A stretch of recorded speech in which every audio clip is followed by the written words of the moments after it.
Okay so basically मैं ये करने लगा हूँ कि हम क्विकली लास्ट लेक्चर को थोड़ा रिव्यू करने लगा हूँ और हम कुछ क्वेश्चंस जो है वो क्विकली उनको सॉल्व करेंगे लास्ट लेक्चर के पॉइंट ऑफ व्यू से, फिर हम आगे अगली डिस्ट्रीब्यूशंस की तरफ चले जाएंगे। ओके सो हमारे पास जो है रिकॉर्डिंग स्टार्ट हो गई है ना? जी सर, रिकॉर्डिंग फिर से मैं मेंशन कर दूं, मेरा नेट थोड़ा स्लो है इस टाइम, सो जरा ओके आवाज मेरी लेट वो आ रही ओके ओके ओके ओके जी। लास्ट टाइम हमने सबसे पहले जो डिस्कस किया था वो बर्नौली प्रोसेस को हमने डिस्कस किया था।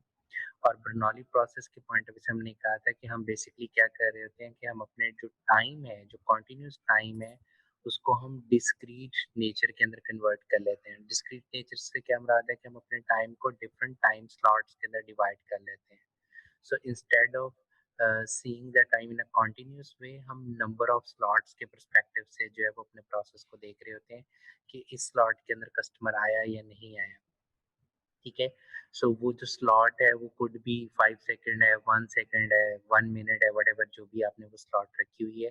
सो उसके मुताबिक जो है वो हम अपने सिस्टम को देख रहे होते हैं।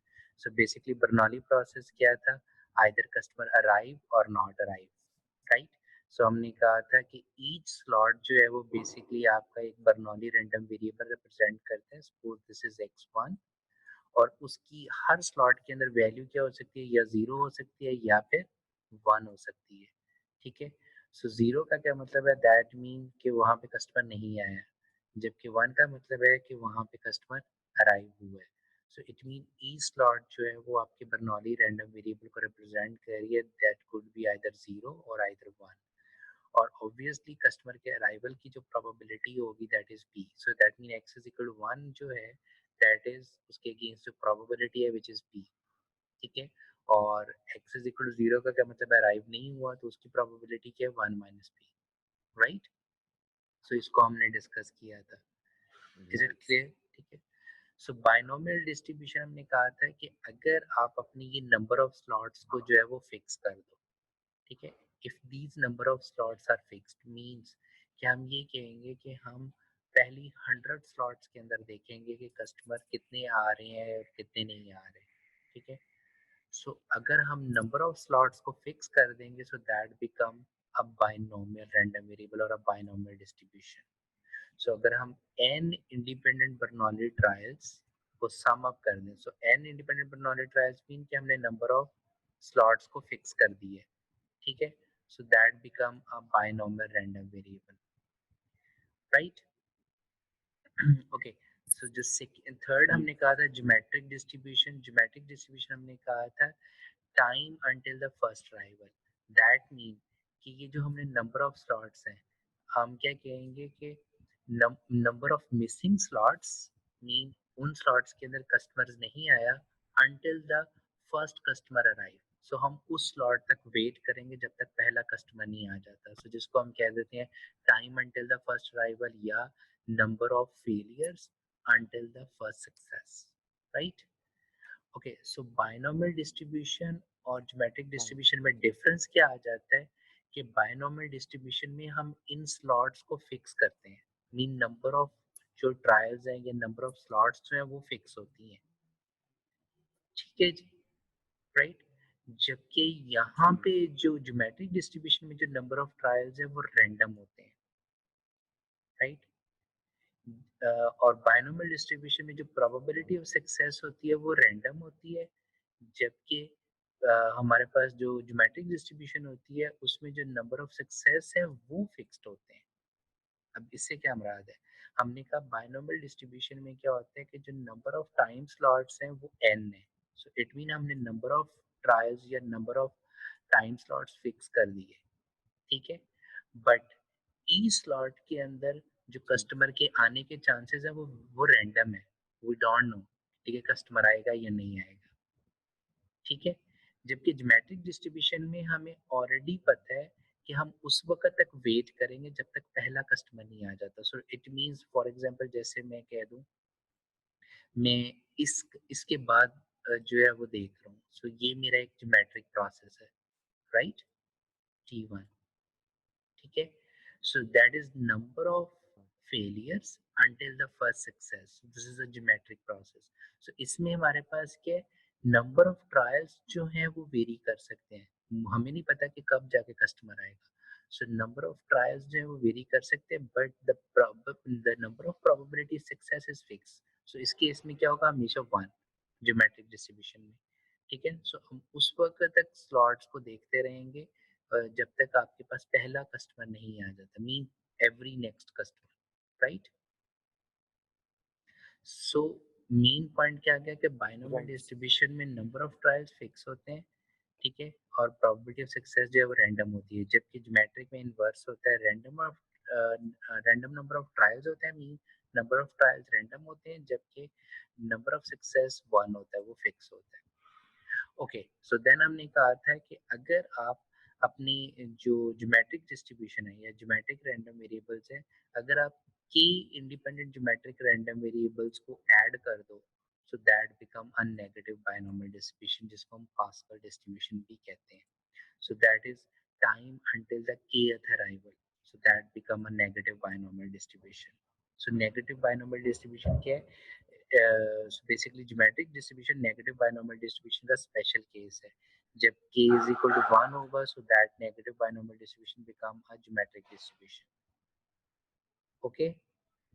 और जो सेकंड इम्पॉर्टेंट चीज़ हमने डिस्कस की थी वो ये की थी कि ज्योमेट्रिक डिस्ट्रीब्यूशन जो है ये मेमोरी लेस डिस्ट्रीब्यूशन है, डिस्क्रीट, क्योंकि अभी हम डिस्क्रीट पढ़ रहे हैं.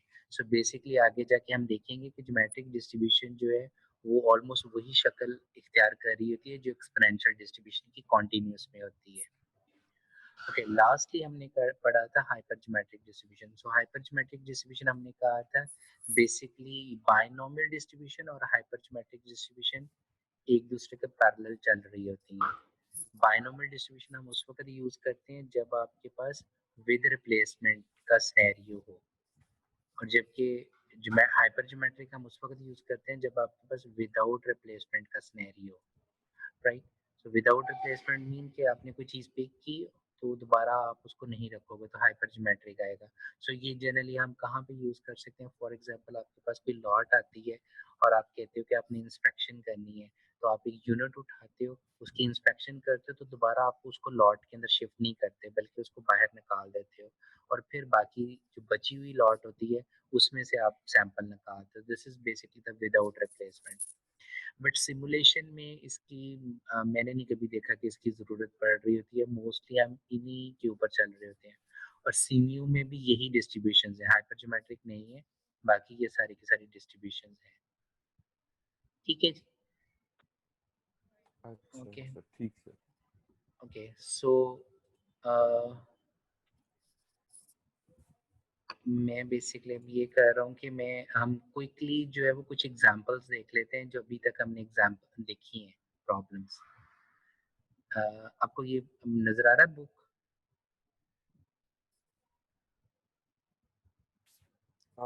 अभी स्क्रीन शेयर हो रही है सर, अभी नहीं कर रहा। ओके, ऐसा कर लें, आप ड्रॉप बॉक्स में बुक जो है वो मैंने रखी हुई है, उसका पेज नंबर 77 ओपन कीजिएगा. आपने मुझे क्विकली जो है वो देखते जाएंगे कि कौन कौन से क्वेश्चंस हैं और इनको हमने कैसे सॉल्व करना है.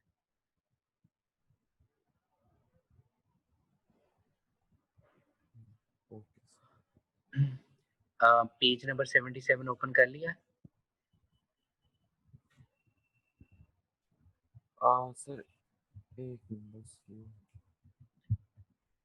ड्रॉप बॉक्स में बुक शेयर है, हाँ, applied statistics and probability for engineers, उसका पेज नंबर 77 ओपन कीजिए.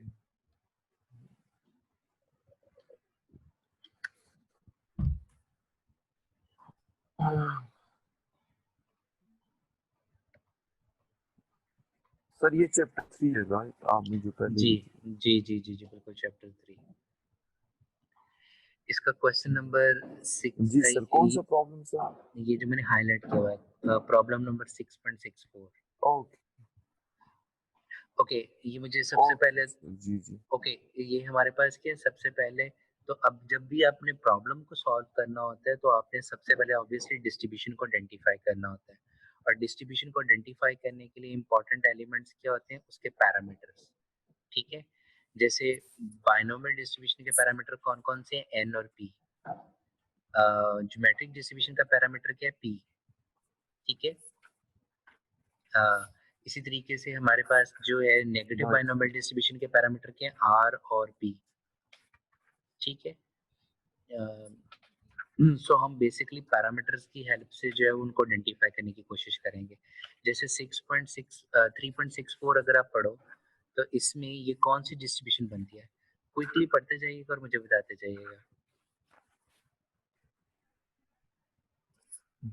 3.64 कौन सा डिस्ट्रीब्यूशन है?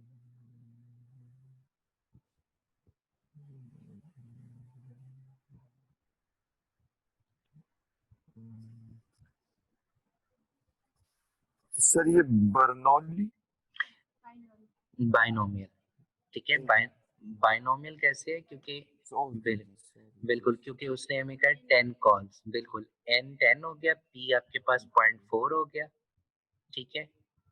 सो आपने क्या जी प्रोबेबिलिटी निकालनी है। सो मेरे पास p है 0.4, n है 10, तो q क्या आ जाएगा? मीन 1 माइनस p 0.6 आ जाएगा और मुझे प्रोबेबिलिटी निकालनी है x is equal to 3।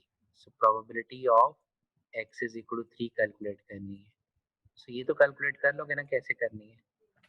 So just formula में पुट करना है, ठीक है? नेक्स्ट है what is the probability that at least one call. So at least one call का क्या मतलब है? Probability of x is greater than और इक्वल टू 1, ठीक है ना?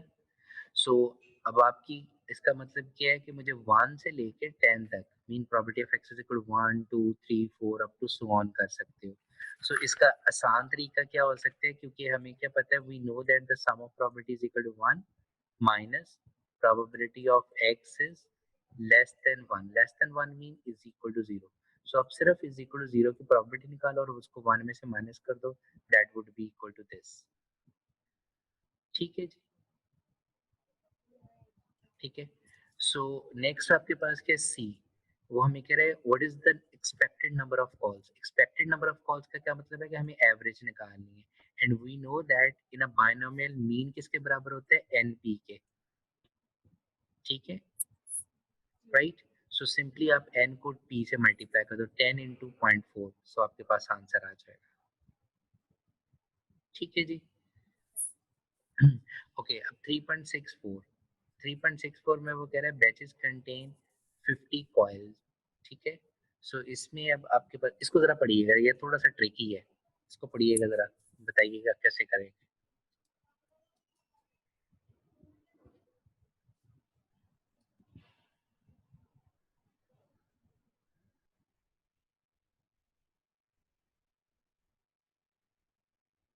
जी, समझ आया?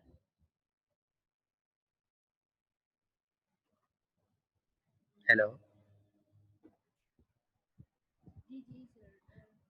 जी, जी समझ आया क्वेश्चन ये? एन क्या है जी?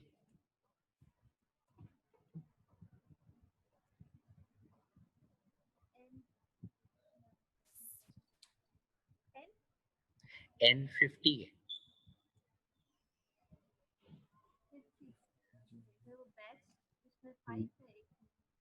हाँ, वो हमें बता रहा है मीन हमारे पास क्या है, मीन ये है, ठीक है ना? बैचेस दैट कंटेन 50 कॉइल्स, और वो कह रहा है mean number of non conforming coils in a batch, ठीक है ना? राइट। सो अब हमारे पास क्या मीन, हमारे पास क्या basically np is equal to है 5, क्लियर? सो p हमने कैलकुलेट करना है, सो p हम कैसे निकालेंगे? So that is 5/50, right? So that is basically 1/10 mean बिल्कुल 0.1 आ जाएगा। सो हमने n भी कैलकुलेट कर लिया और p भी कैलकुलेट कर लिया, ठीक है जी? राइट। और हमें ये तो सिंपल है, x is equal to less than और इक्वल टू 2 निकालना है और x इज ग्रेटर देन और इक्वल टू 50 निकालना है आपने, 49। Is it clear? Okay, so अब ये बाइनोमियल के बाकी जो क्वेश्चंस हैं उनको आप खुद से ट्राई कीजिएगा, ये सारे के सारे बेसिकली बाइनोमियल के क्वेश्चंस हैं, ठीक है? अब ज़रा नीचे आइएगा। हाँ, पेज नंबर 83 पे।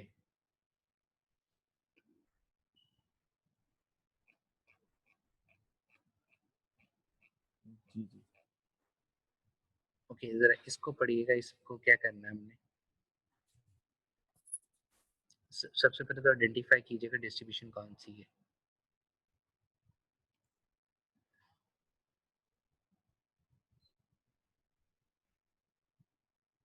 सो हमारे पास ये जो डिस्ट्रीब्यूशन है, this is basically a geometric distribution. क्यों? क्योंकि वो कह रहे हैं the probability of successive optical alignment in the assembly of data storage with the probability is this. So probability जो फर्स्ट हमारे पास उसकी प्रोबेबिलिटी है सक्सेस की ऑप्टिकल अलाइनमेंट की, which is given, which is P. ठीक है, P is equal to 0.8, right? So आगे हमें वो कह रहा है कि what is the probability that the first four alignment require exactly four trials, right? So यहाँ पे हम क्या करेंगे, probability of x is equal to 4 हमें कैलकुलेट करना है। ठीक है, फोर। और हमारे पास जो ज्योमेट्रिक डिस्ट्रीब्यूशन का फार्मूला होता है वो क्या होता है, 1 माइनस पी की power x minus 1 into P. ठीक है, सो जस्ट वैल्यूज पुट करके, बिल्कुल, इसको आप फिर कैलकुलेट कर सकते हो। ठीक है, so this is at most 4, mean probability of x is less than or equal to 4 आपने कैलकुलेट करनी है। so from 1 to 4 आप कैलकुलेट कर लोगे, at least 4 mean greater than or equal to 4। so geometric distribution की range क्या होती है, फ्रॉम अप टू इन्फिनिटी तक होती है, right? Up to 1 to infinity तक। So that mean greater than और इक्वल टू 4 के लिए फिर हमें क्या करना पड़ेगा, कम्प्लीमेंट्री लॉ लगाना पड़ेगा, 1 minus probability of x is less then 4। ठीक है जी, सो दैट मीन 0 1 2 3 4 उसकी हम करेंगे। Is it clear? ठीक है, ओके। जी। सो अब बाकी इन क्वेश्चंस को खुद कीजिएगा। नेक्स्ट हमारे पास जो है वो है, okay. Okay, this one is basically a hypergeometric distributions problem। ठीक है, इसको पढ़िएगा।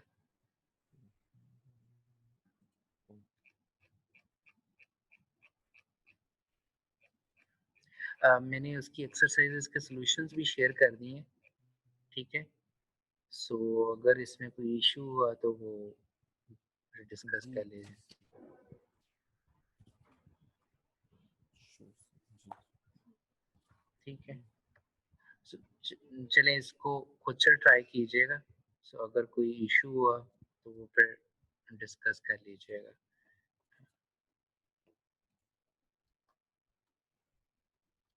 सब हम आगे चल रहे हैं, राइट? राइट।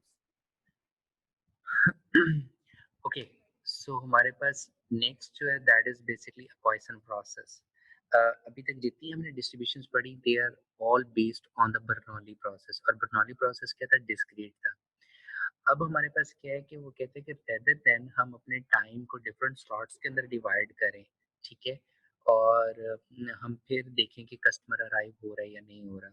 सो ये हमारे पास क्या, इतना प्रिसाइज हम अपने प्रोसेस को नहीं देख रहे। सो हम अपने प्रोसेस को अगर बहुत प्रिसाइजली देखना चाहें कि एग्जैक्टली किस वक्त कस्टमर आया और किस वक्त कस्टमर नहीं आया, तो रेदर देन कि हम क्या करें, हम अपने टाइम स्लॉट को डिस्क्रीट पॉइंट में ये लाइक 1 मिनट या 2 मिनट या 1 सेकंड में डिवाइड करें, व्हाई नॉट हम उसको मिली सेकंड्स के अंदर डिवाइड कर दें। ठीक है ना? सो एक तरीके कार तो ये है कि हम अपने टाइम को मिली सेकंड्स में डिवाइड करें और हर सेकंड के अकॉर्डिंगली देखें कि ओके, इस स्लॉट उस मिली सेकंड के अंदर कस्टमर आया या नहीं आया। सो हम उस स्लॉट्स को जो है वो कॉन्टिन्यूसली जो है वो देखना शुरू कर दें। और दूसरा तरीक़ाकार क्या हो सकता है कि अगर आपका टाइम कंटिन्यूअस है, आप जस्ट टाइम सिर्फ़ उस वक़्त नोट डाउन करो, मीन उस वक़्त आप क्रॉस लगाओ जब आपका कस्टमर अराइव हुआ है। ठीक है? लाइक जैसे यहाँ पे कि ये कंटिन्यूअस टाइम है, सो हम क्रॉस लगा रहे हैं कि जब कस्टमर पहला आया। देन सेकंड कस्टमर आया हुआ है, then third customer, then fourth and so on. ठीक है जी। ओके, अब यहाँ पे हमारे पास क्या है कि हम बेसिकली क्या कह रहे हैं, जो सबसे इम्पोर्टेंट चीज़ है कि हम ये कह रहे हैं कि पॉइसन प्रोसेस में this is having the property of time homogeneity. Time homogeneity से मुराद ये ली जाती है कि हमने बेसिकली क्या कहना है कि फॉर एग्जांपल हमने कहा कि जी मैं 7 बजे से लेके 8 बजे तक पहले ये नोट किया, इस 1 घंटे के अंदर 3 कस्टमर आए। फिर 8 बजे से लेके 9 बजे तक मैंने नोट किया तो 1 कस्टमर आया। ठीक है? अब ये टाइम जो है वो मसलन लाज़मी नहीं है कि वो 1-1 घंटे के पॉइंट ऑफ व्यू से आप देख रहे हो। मतलब ये 1 घंटा लेट्स से हम ये कह देते हैं ये आधे घंटे के पॉइंट ऑफ व्यू से देख रहे हैं 8:30। ठीक है? और नेक्स्ट जो है वो आपने 10 मिनट के लिहाज से देख लिया, नेक्स्ट आपने जो है वो सपोज़ 40 मिनट के लिहाज से देख लिया। सो ये जो टाइम होमोजेनिटी की प्रॉपर्टी है वो ये इंडिकेट करती है कि स्टैटिस्टिकली जो डिस्ट्रीब्यूशन इस टाइम के अंदर बन रही होगी वही डिस्ट्रीब्यूशन इस टाइम के अंदर होगी, right? So that is basically the time homogeneity property. Okay, जी सो अब हम बेसिकली ये कह रहे हैं कि इंस्टेड ऑफ हम अपने टाइम को डिस्क्रीट पार्ट में डिवाइड करें, हम टाइम कॉन्टिन्यूस ही है, सो जस्ट हम क्रॉस लगाते जा रहे हैं। सो हम बेसिकली अब कॉन्टिन्यूस पर्सपेक्टिव से टाइम को देख रहे हैं और हम ये देख रहे हैं कि हर उस पोर्शन के अंदर या उस ड्यूरेशन के अंदर कितने नंबर ऑफ कस्टमर्स आ रहे हैं। सो probability of K arrivals in a interval duration of T. So this is one interval, this is a second interval, but her in 2 time interval के दरमियान जो डिस्ट्रीब्यूशन है वो होमोजेनिटी को फॉलो करेगी। Homogeneity जैसे मैंने पहले एक्सप्लेन किया कि जो स्टैटिस्टिकली डिस्ट्रीब्यूशन यहाँ पे होगी वही यहाँ पे होगी। Clear? And the second thing is कि जो बर्नौली की भी प्रॉपर्टी थी, बर्नौली की प्रॉपर्टी क्या थी कि जो ईच इंडिपेंडेंट ट्रायल होता है या जो ईच इंडिपेंडेंट टाइम स्लॉट्स होते हैं they are independent with each other. So यहाँ पे भी क्या है कि इस टाइम के अंदर जो नंबर ऑफ अराइवल्स आ रहे हैं और इस टाइम के अंदर जो नंबर ऑफ अराइवल्स आ रहे हैं, so these two disjoint times are independent from each other. Clear? Okay, hello. Okay, so next हमारे पास क्या है कि हमने क्या जी किया जी है, अब हम ये कह रहे हैं कि हम बेसिकली पॉइसन बर्नौली प्रोसेस के जरिए पॉइसन प्रोसेस को ड्राइव करने की कोशिश कर रहे हैं या उसको अंडरस्टैंड करने की कोशिश कर रहे हैं। सो हम ये कहते हैं कि हमने लेट से कि एक बहुत स्मॉल सा पोर्शन ले लिया जिसको मैंने डेल्टा का नाम दे दिया। ठीक है? अब हम ये कह रहे हैं कि the probability of K arrivals in delta, अब वो इतना स्मॉल पोर्शन है कि हम उसमें अज्यूम कर रहे हैं कि सिर्फ एक ही राइवल हो सकते हैं, एक से ज़्यादा राइवल नहीं हो सकते। ठीक है? सो दैट मीन कि probability of one arrival would be equal to lambda into delta. Lambda क्या रेट है, अराइवल रेट। ठीक है? और डेल्टा आपका बिल्कुल टाइनी टाइम स्लॉट है। So this is T. ठीक है? So basically the number of arrivals in time delta. ठीक है? और ज़ीरो अराइवल होने की बेसिकली ये जो लैम्डा डेल्टा है which is equal to basically the equal to P. So P is the probability of success that is equal to lambda delta. और zero आने की चांसेस क्या होंगे? 1 minus P. 1 minus P mean 1 minus lambda delta. और number of customer जो है वो 1 से ज़्यादा नहीं आ सकते, so that become zero. Clear? So अब हम इस प्रॉपर्टी को यूज करते हुए, इस assumption को यूज करते हुए, तो हम बर्नौली प्रोसेस से पॉइसन प्रोसेस जो है वो ड्राइव कर रहे होंगे। ओके, सो उसको ड्राइव करने का तरीकाकार क्या है कि मैंने क्या कर दिया, जीरो से लेके जो टी है उसको आपने डिफरेंट टाइम स्लॉट्स के अंदर डिवाइड कर दिया और ईच टाइम स्लॉट जो है that is equal to delta which is very small time interval. So that mean number of trials या नंबर ऑफ स्लॉट्स क्या हो जाएंगे, n is equal to T by delta, क्योंकि ये इक्वली डिवाइडेड है और ईच डॉट जो है वो इक्वल टू डेल्टा है। ठीक है? जबकि we know that the probability of success क्या है, that is equal to lambda delta. ठीक है? हेलो जी जी, आसपा बच्चे आप हो? जी जी जी। Okay, so probability of success is equal to lambda delta. Okay, और डेल्टा हमारे पास किसके इक्विवेलेंट है, that is equal to T over N. Mean यहाँ से हम इसको कर सकते हैं cross multiply by, so delta हमारे पास क्या आ गया, T by N. So P basically किसके बराबर आ गया, lambda T over N. Is it clear? ठीक है? जी, जी सर। ओके, सो अब हम करेंगे क्या कि बेसिकली हम अपने इस बायनोमियल डिस्ट्रीब्यूशन को यूज़ करते हुए हम पॉइसन का फ़ॉर्मूला ड्राइव करने की कोशिश करेंगे। सो हमारे पास जो है बायनोमियल डिस्ट्रीब्यूशन का फ़ॉर्मूला क्या है, that is probability of K arrival, कि हमारे पास जो प्रोबेबिलिटी फ़ंक्शन होता है वो होता है एनसीके p पावर k और 1 minus p power n minus k। सो p जो है दैट इज इक्वल टू किसके, लैम्डा t ओवर n के। सो वो हमने बाइनोमियल के अंदर पुट कर दिया। ठीक है, अब हम क्या कह रहे हैं कि अगर हम अ, जो है वो ये कर दें कि आइदर ये जो डेल्टा है that is approaches to zero. इसका क्या मतलब है, इसका मतलब ये है कि अगर ये अप्रोच जीरो को कर रहा है, सो ये जो टाइम स्लॉट है वो इतनी छोटी है, ठीक है, बहुत ही माइनर, इग्नोरेबल, ठीक है। या दूसरी सेंस में हम ये कह दें कि n टेंड्स टू इन्फिनिटी। सो जाहिर पता है 0 टू 2 जितने आप नंबर ऑफ स्लॉट्स बढ़ाते चले जाओगे उसका जो गैप है टाइम स्लॉट का वो उतना ही टाइनी होता चला जाएगा, उतना ही छोटा होता चला जाएगा। Is it clear? Yes sir. ठीक है जी। सो दैट्स व्हाई हम क्या कहते हैं कि जो पॉइसन प्रोसेस है वो बर्नौली प्रोसेस का अप्रोक्सीमेशन है। सो अप्रोक्सीमेशन क्या है कि हम बायनोमियल डिस्ट्रीब्यूशन के ऊपर लिमिट अप्लाई कर रहे हैं। लिमिट क्या अप्लाई कर रहे हैं, n टेंड्स टू इन्फिनिटी।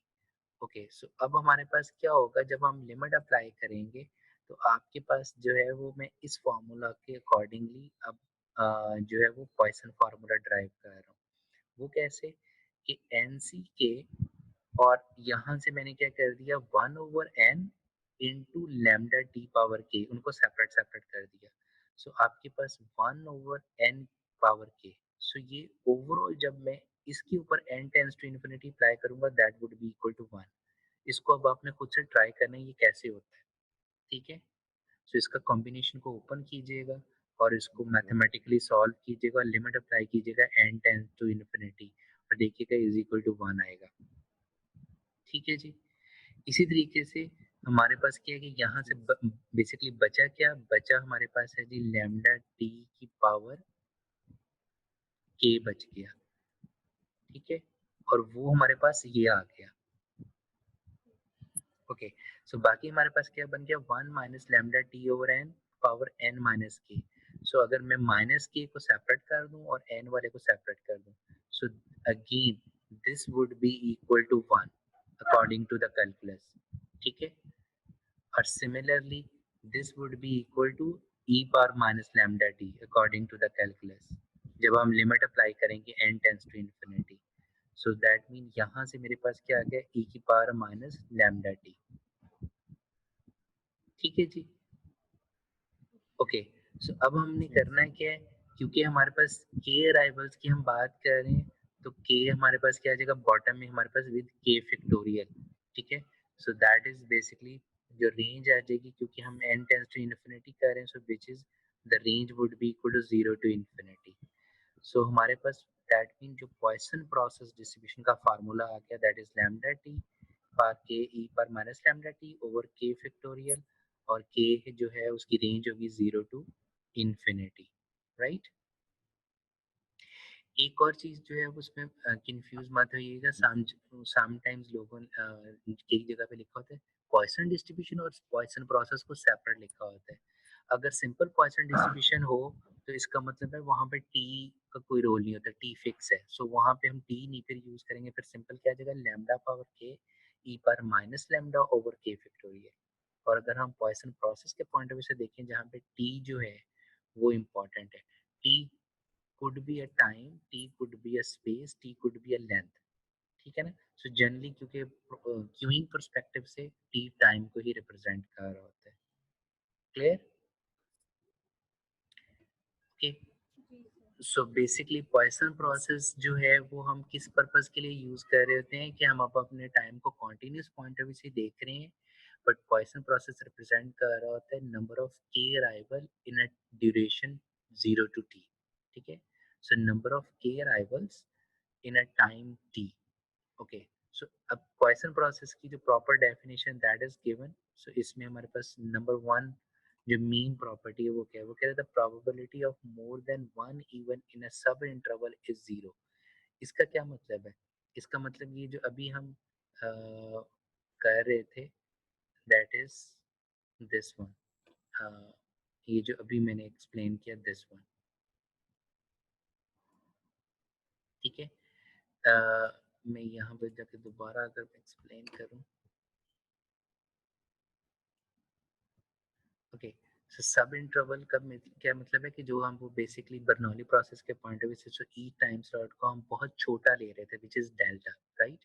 और हमने कहा था जब डेल्टा जो है वो अप्रोच कर रहा है जीरो को, सो वो क्योंकि इतना स्मॉल इंटरवल हम ले रहे हैं, तो हम ये कहते हैं कि उस स्मॉल इंटरवल के अंदर only one customer can arrive, not more than one. अगर एक से ज्यादा, सो that become zero, right. Hello. Right. Okay, okay, okay. The second one is the probability of one event in a subinterval is same as all in a subinterval. वो जो time homogeneity की मैं बात कर रहा था, so ये basically जो सेकंड है, ये इसने बर्नौली प्रोसेस के पॉइंट ऑफ व्यू से ही लिखा हुआ है कि हर टाइम इंटरवल के अंदर जो कस्टमर के अराइवल के चांसेस हैं वो इक्वल है। ठीक है, और हमारे पास जो टाइम इंटरवल है वो दैट टाइम इंटरवल जो ई सब टाइम इंडिपेंडेंट सब टाइम इंटरवल है, that would be called as a Poisson process. Is it clear? So Poisson process क्या है? That is number Right. of K arrival या number of customer arrival in a time interval. जबकि Bernoulli में हम क्या कहते थे, सिंपल कि कस्टमर उस टाइम स्लॉट के अंदर आया या नहीं आया, जबकि यहाँ पे हम कह रहे हैं number of customer arrive in a time interval.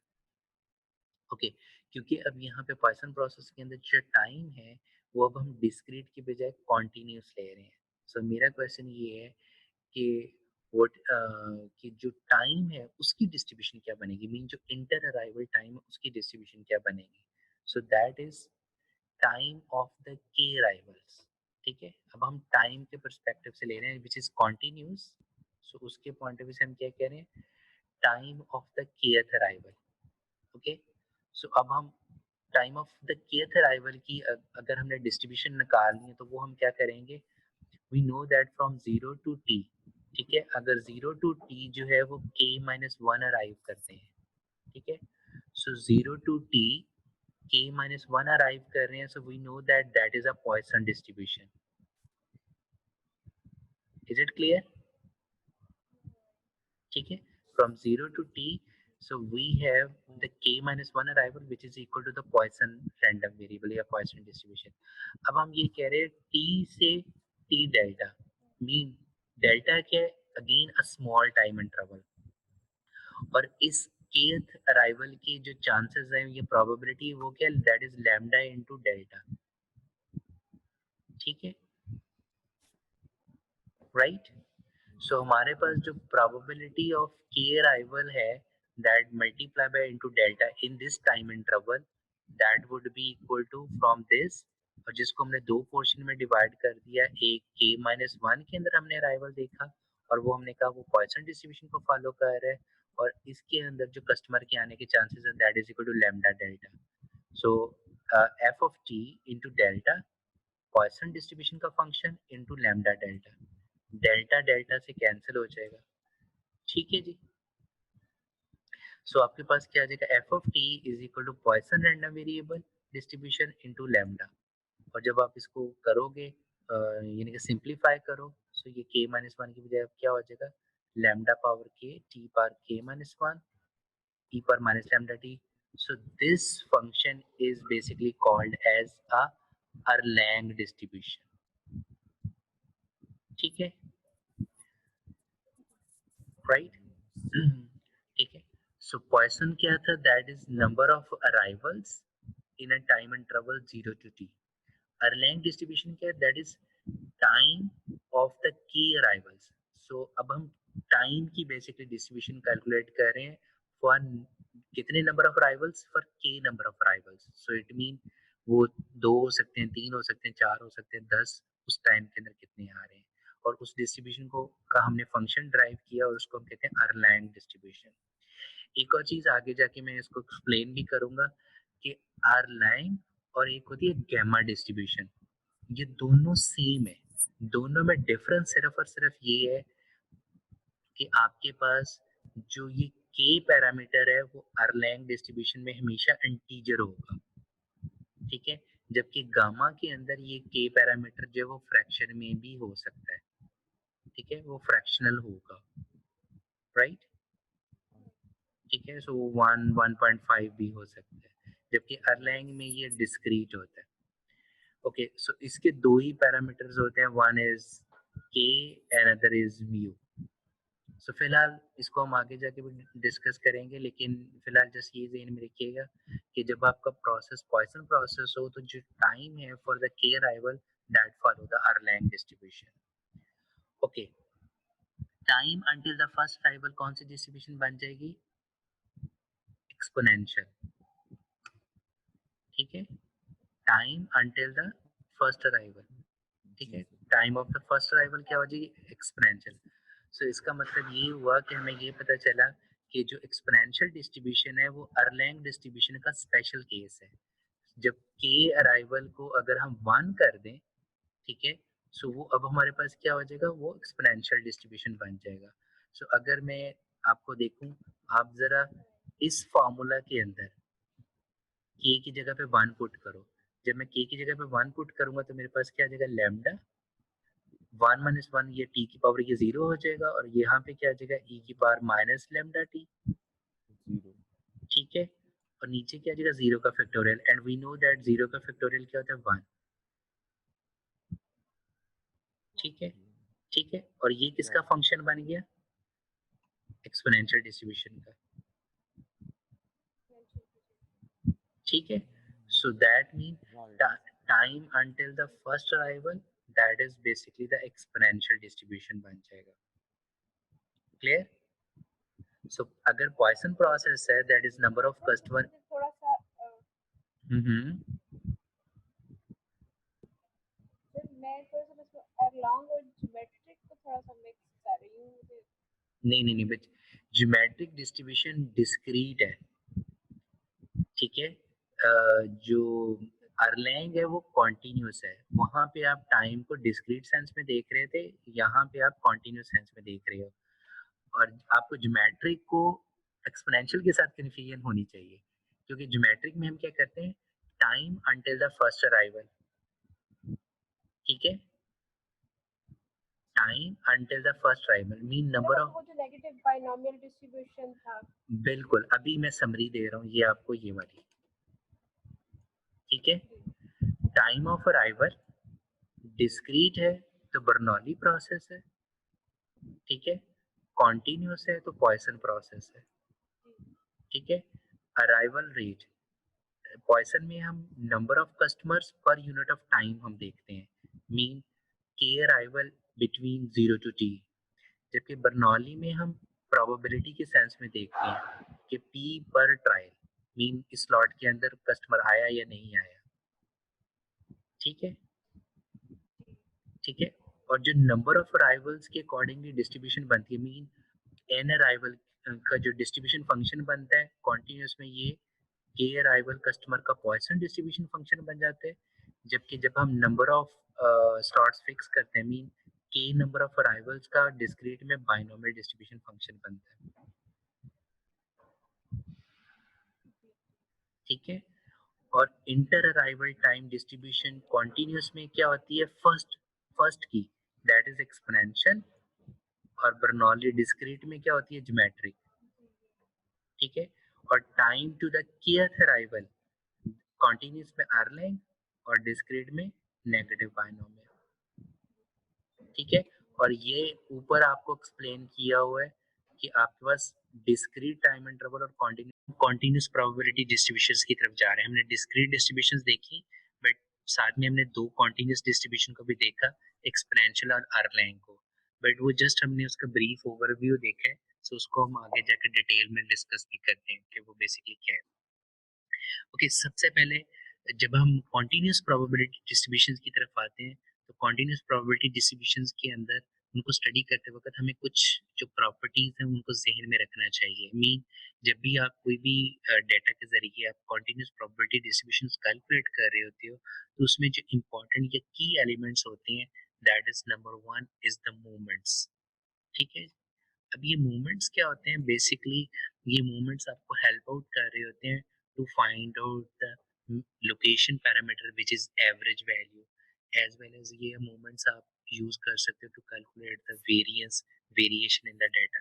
ठीक है, सो इसको बेसिकली आप रिप्रेजेंट कैसे करते हो, expected value of x power के। ठीक है, अब ये के जो है वो कुछ भी हो सकता है, लाइक 1 2 3 4, राइट। सो अगर हमने expect k is equal to 1 है, so that mean that is equal to expected value of x, which mean average value की हम बात करें। k is equal to 2 है, which is equal to expected value of x square, right। और हमें ये पता है कि हम इनकी हेल्प के जरिए जो है वो वेरिएंस कैलकुलेट कर सकते हैं। सो वेरिएंस ऑफ x आपके पास क्या होता है, वेरिएंस ऑफ x होता है जी आपके पास expected value of x square minus minus आपके पास first moment expected value of x, right, और होल का स्क्वायर। ठीक है, सो बेसिकली आप इन मूवमेंट्स की हेल्प के जरिए जो है वो जो मीन पैरामीटर्स हैं डिस्ट्रीब्यूशंस के वो हम कैलकुलेट कर सकते हैं, लाइक मीन एंड वेरिएंस। और वी नो दैट कि जो मीन होता है, सो बेसिकली ये आपकी जो है वो मेजर ऑफ सेंटर टेंडेंसी होती है। मीन हो गया, मीडियन हो गया, मॉड हो गया, ये सारे के सारे क्या हैं, आपकी मेजर ऑफ सेंटर टेंडेंसी है। मेजर ऑफ सेंटर टेंडेंसी से क्या मुराद है कि ये बेसिकली आपको डिस्ट्रीब्यूशन की लोकेशन के बारे में बताएंगे कि आपकी जो सेंटर लोकेशन है वो कहाँ पे एग्जिस्ट करती है आपके डिस्ट्रीब्यूशन की या डेटा की। ठीक है जी। सो अब हमारे पास क्या है कि अगर तो हमारे पास जो है वो सिमेट्रिकल डिस्ट्रीब्यूशन होगी। अब ये सिमेट्रिकल क्या है, फिलहाल जस्ट ये जहन में रखिएगा कि जो बेल कर्व होती है या नॉर्मल कर्व होती है वो सिमेट्रिकल कर्व होती है, लेकिन हम इसको जाके आके देखेंगे भी। फिलहाल जो सिमेट्रिकल कर्व के अंदर जो है वो मीन मीडियन मॉड जो है वो तीनों के तीनों इक्वल होते हैं। ठीक है, जबकि अगर आपके जो डिस्ट्रीब्यूशन है वो सिमेट्रिकल ना हो, स्क्यूड हो, सो देन आपके पास जो मीन है वो हमेशा आपकी टेल की तरफ लाई कर रहा होगा। ठीक है, और जो आपके पास दैट मीन कि आपका जो मीन है वो लार्जर हो रहा होगा compare to median and then mode. So इसको हम आगे जाके जब डाटा एनालिसिस कर रहे होंगे, जब हम ये आइडेंटिफाई करेंगे कि ओके हम ये कैसे आइडेंटिफाई करें कि एक्सपोनेंशियल डिस्ट्रीब्यूशन का पैरामीटर क्या है, लाइक दैट। सो वो हम वहाँ पे जाके इसको डिस्कस करेंगे। फिलहाल आप जस्ट ये ज़हन में रखिएगा कि जब हम कॉन्टिन्यूस डिस्ट्रीब्यूशन पढ़ रहे होंगे तो हमारे पास वहाँ पर दो बहुत ज़्यादा इंपॉर्टेंट पैरामीटर्स होंगे। One is the average point, mean that is a locational parameter. ठीक है, मीन सेंटर पॉइंट कौन सा है, और the next one is the variation of the spread, कि आपकी बेसिकली वो डिस्ट्रीब्यूशन जो है वो कितनी वाइडर है, कितनी नैरो है। ठीक है, उसका बिहेवियर फ्रॉम द मीन किस तरीके का है। ठीक है, सो वो हमें वेरिएंस से पता चल रहा होगा। Is it clear? ठीक है जी। ओके ओके, सो नेक्स्ट हमारे पास क्या है कि हमने लास्ट टाइम जो है वो एक रूल पढ़ा था विच इज द एम्पिरिकल रूल, जिसको हम रूल ऑफ थंब कहते हैं। लाइक जैसे हम कहते हैं कि मीन प्लस माइनस और 1 सिग्मा के अंदर हमने कहा था कि 68% वैल्यूज लाइक कर रही होती हैं, right. Mean plus minus 2 sigma के अंदर हमने कहा था कि जो 95% वैल्यूज लाइक कर रही होती हैं, एंड सो ऑन। ठीक है, सो ये क्या है, इसको कहा जाता है एम्पिरिकल रूल या रूल ऑफ थंब। इसी तरीके से हमारे पास एक रूल होता है which is called as Chebyshev's rule या शेबीशेव्स इनइक्वालिटी। ये वाला जो रूल है ये तब अप्लाई किया जाता है कि जब आपके पास डाटा जो है वो नॉर्मल हो। ठीक है, देन आप ये स्ट्रिक्टली इस रूल के मुताबिक रह सकते हो। ठीक है, बट अगर आपका जो डाटा है वो सिमेट्रिकल ना हो या नॉर्मल डिस्ट्रीब्यूशन को फॉलो ना कर रहा हो, तो शेबीशेव्स इनइक्वालिटी आप हर कंडीशन में अप्लाई कर सकते हो, चाहे वो डाटा नॉर्मल हो चाहे डाटा नॉन नॉर्मल ना हो। ओके, सो इस रूल के मुताबिक जो है वो कहते हैं कि जो मीन, बेसिकली इसका मतलब यही है कि probability of X minus mu is greater than K, that mean mu plus minus K sigma. और यहाँ पे भी के 1 2 3 4 5 जो है वो लाइक कर which is basically equal to this. Okay, so अगर फॉर एग्जांपल मैं कहता हूँ कि के की वैल्यू जो है, ऑब्वियसली के की वैल्यू 1 नहीं हो सकती, सो 2, ठीक है। अगर 2 है तो वो क्या लाई कर रहा होगा, that would be equal to this, ठीक है।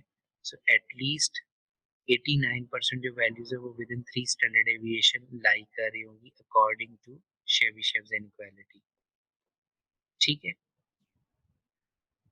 और 2 के अकॉर्डिंगली के और 2 के अकॉर्डिंगली अप्रॉक्सीमेटली एटलीस्ट 75% वैल्यूज लाई कर रही होंगी, ठीक है। अब वो कैसे हमने कहा है, बेसिकली 1 ओवर के स्क्वायर है, सो 1 ओवर के में वैल्यूज चेंज हो जाएंगी। बिल्कुल, सो के की जगह पे अगर हम 2 करते हैं, सो ये क्या आ जाएगा 1 ओवर 4, सो जब हम 1 माइनस करेंगे तो बाकी क्या बच जाएगा 0.75, सो इट मीन्स 75% वैल्यूज लाई कर रही होगी 2 सिग्मा के अकॉर्डिंगली। और 3 के अकॉर्डिंगली तो 1 ओवर 9 करके, तो 1 माइनस 1 ओवर 9 करोगे तो 8 ओवर 9, सो 8 ओवर 9 बेसिकली 89% बनेगा, ठीक है जी। सो ये बेसिकली शेबिशेव्स इनइक्वालिटी के अकॉर्डिंगली हमारे पास आ रहा था। ओके, जो फर्दर हमारे पास कॉन्टिन्यूस डिस्ट्रीब्यूशन के अंदर इंपॉर्टेंट चीज होती है which is very very important, that is the tail. कि हम बेसिकली ये देख रहे होते हैं कि आपकी जो कर्व की टेल है वो कितनी थिक और कितनी थिन है, ठीक है। और ऑब्वियसली वो हमें पता चल रहा होता है आपके डिस्ट्रीब्यूशन फंक्शन से। याद है ना डिस्ट्रीब्यूशन फंक्शन क्या होता है, cumulative distribution function,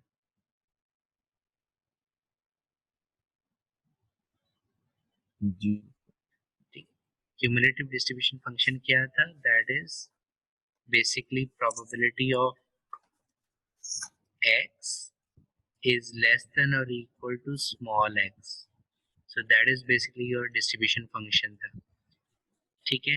so basically आपकी जो डिस्ट्रीब्यूशन फंक्शन है उससे हमें पता चल रहा होता है कि आपकी जो टेल है वो जो है वो कितनी थिक और थिन आ रही होती है। लाइक जैसे अगर हम कहते हैं कि एक्स टेंड्स टू इन्फिनिटी, सो वो आपके ऊपर राइट टेल के पर्सपेक्टिव से इंडिकेट कर रहे हैं, माइनस इन्फिनिटी आपके लेफ्ट लेफ्ट टेल को वो इंडिकेट कर रहा होता है।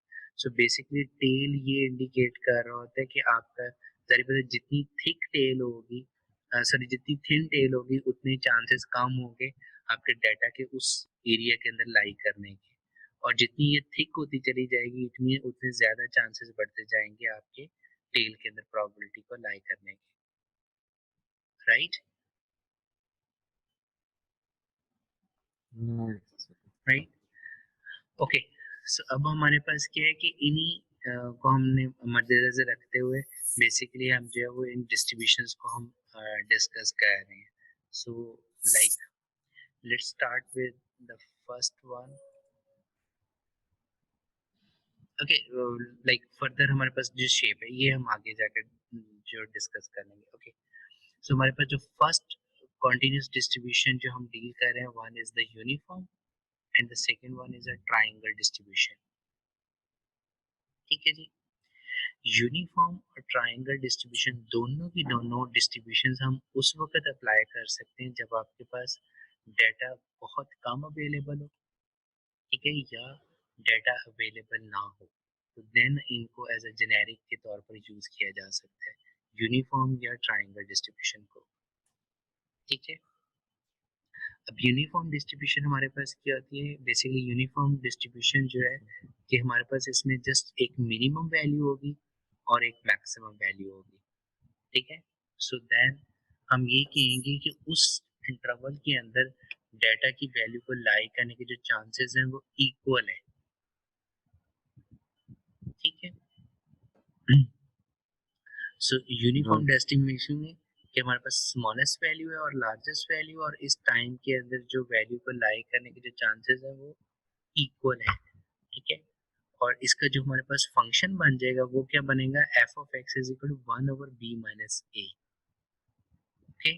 सो इसका मतलब ये हुआ कि अगर मैं ए से बी और एफ ऑफ एक्स के 1 ओवर बी माइनस ए करूं, ठीक है, इसको मैं अगर इंटीग्रेट कर दूं with respect to X, so मेरे पास क्या आएगा आंसर 1, क्यों, क्योंकि sum of property is equal to 1 होती है, ठीक है। So that is the continuous sense. और जो यूनिफॉर्म डिस्ट्रीब्यूशन का मीन होता है which is equal to A plus B over 2, so ये हमने कैसे निकाला है, expected value of x which is equal to a to b x into 1 over b minus a into dx, ठीक है ना। सो इसको अगर आप सॉल्व करो so you will get a plus b over 2. Hello, okay. So इसी तरीके से जो वेरिएंस है वो वेरिएंस हम कैसे निकाल सकते हैं, ये जो b माइनस ए का स्क्वायर ओवर 12 है, सो वेरिएंस ऑफ x का फॉर्मूला लगा के, ठीक है, वेरिएंस ऑफ x का फॉर्मूला क्या है, that is expected value of x square minus expected value of x whole का square, expected value of x whole square.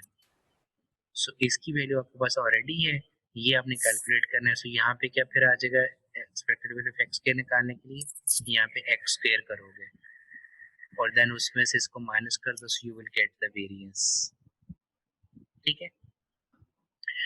Okay, जबकि ट्राइंगल डिस्ट्रीब्यूशन क्या होती है, इसमें भी हमारे पास एक स्मॉलेस्ट वैल्यू होती है, एक लार्जेस्ट वैल्यू होती है, but with a peak value, ठीक है।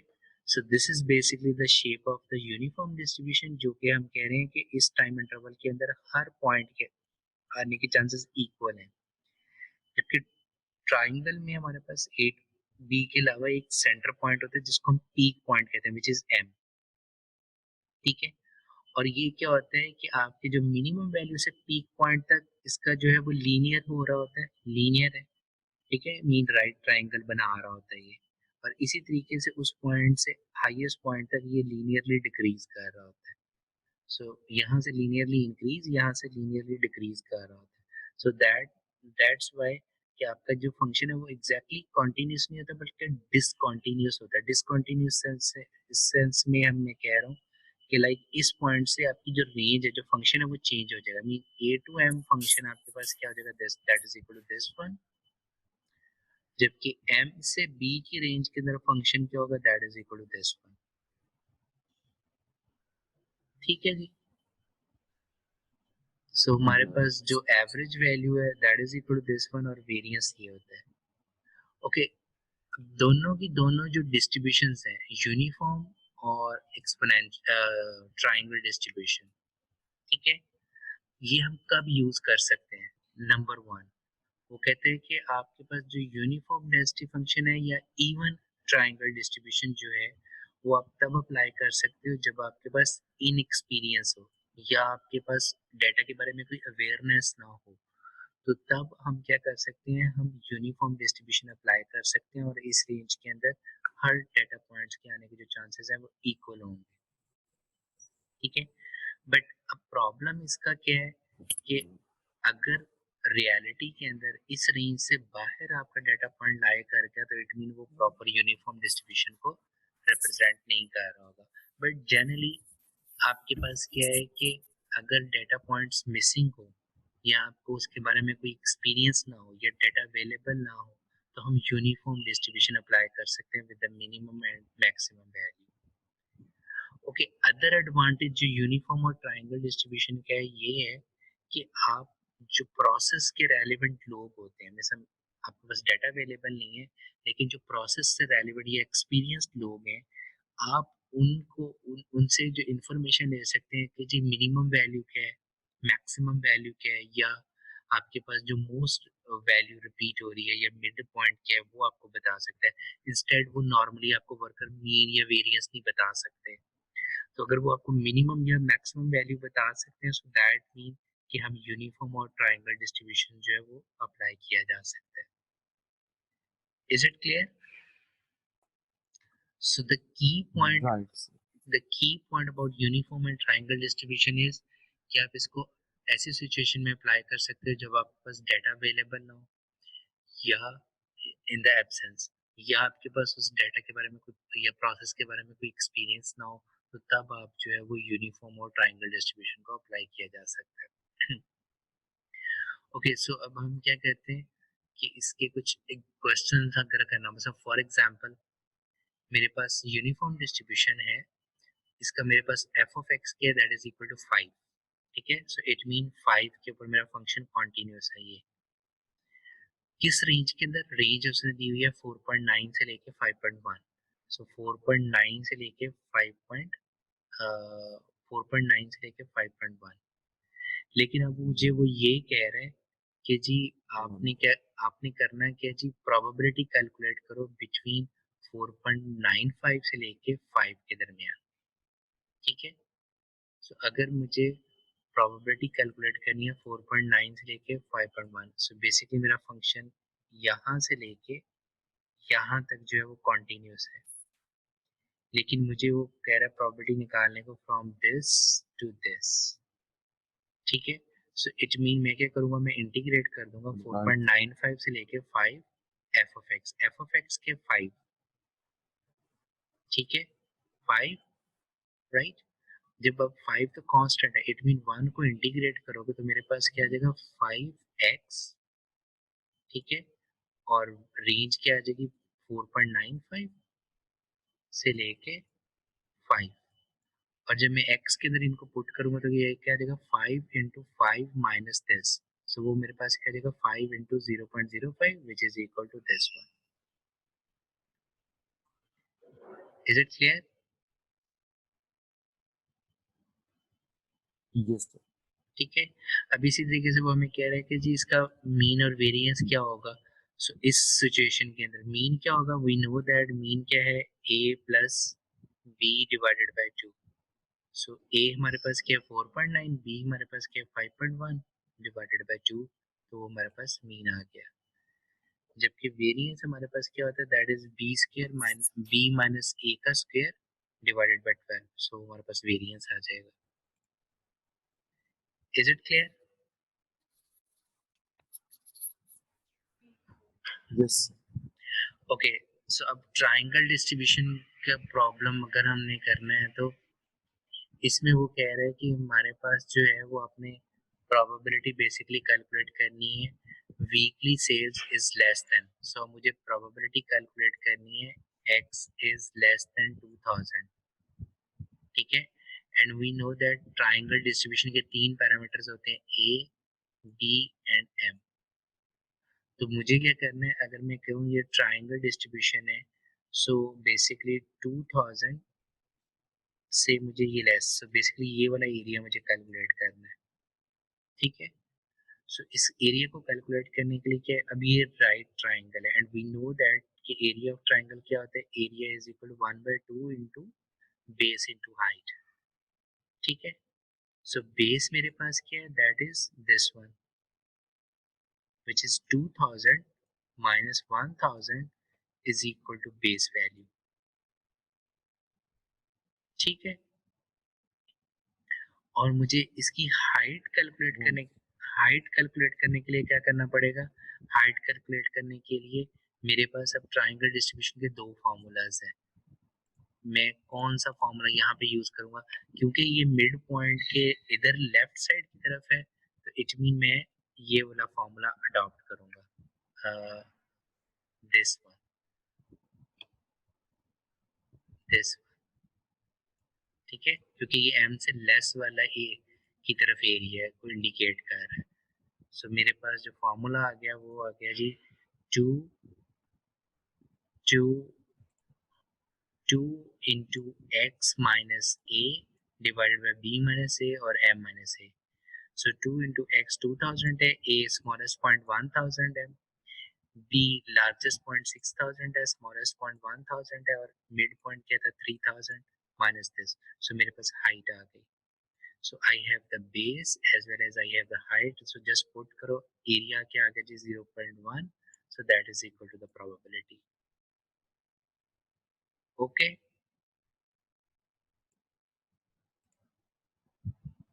Is it probability like जी सर, ये मुझे एक पॉइंट समझ पूछें पूछें जी, पूछें क्या। सर ये जो बेस जो आप कैलकुलेट किए 2000 माइनस 1000 2000 माइनस 1000 सर जी, ये आपके पास जो ये वाला बेस की बात कर रहे हो? जी जी सर। सो बेसिकली हमने जो प्रोबेबिलिटी कैलकुलेट करनी थी वो 2000 से लेस कैलकुलेट करनी थी ना। सो आपकी जो बेस बनेगी वो ये बेस है, ओ ठीक है। सो दैट इज 2000 माइनस 1000, ठीक है। तो इसका क्या मतलब है कि ओके 10% हमारे पास चांसेस हैं कि वीकली सेल 2000 से लेस होगी? बिल्कुल 10% चांसेस है कि जो वीकली सेल है वो 2000 से लेस होगी,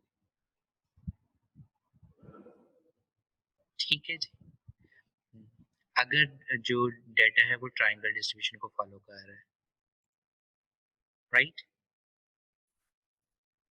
ओके, सेम इस क्वेश्चन को जरा देखिएगा। राइट। सेम क्वेश्चन, सेम है। सो इसको जरा एक दफा पढ़ लें, अगर कोई क्वेश्चन है तो वो मेरे से पूछ लें।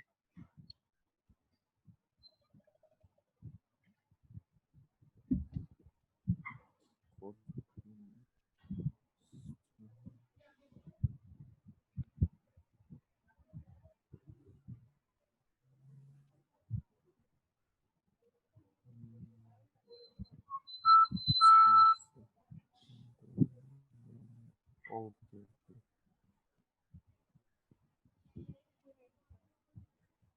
क्लियर है जी ये?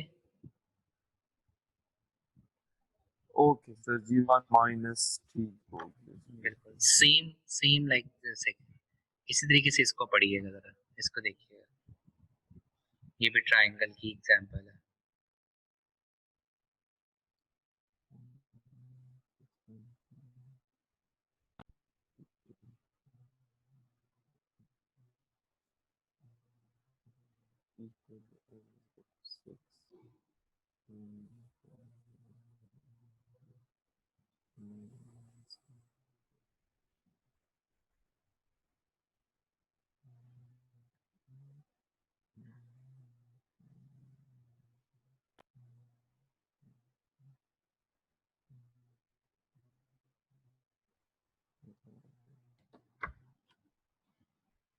ठीक है, इसमें एक दफा वो क्या कह रहा है, ये वाला ले रहा है एरिया, ठीक है ना, 9 - 8 ये वाला, क्योंकि आपने बेसिकली इस बड़े वाले में से इस छोटे वाले को जो है वो बेसिकली सब्ट्रैक्ट करना है, ठीक है ना।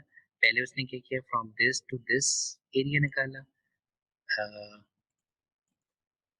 From this to this area निकाला विच इज एरिया 1, ठीक है, सॉरी एरिया 2, जिसको मैं एरिया 2 कह रहा हूँ। फिर उसने क्या किया है, from this to this area निकाला है, राइट। ठीक है। सो बड़े वाले एरिया में से छोटे वाले एरिया को सब्ट्रैक्ट कर दोगे, सो आपके पास आंसर आ जाएगा। Is it clear?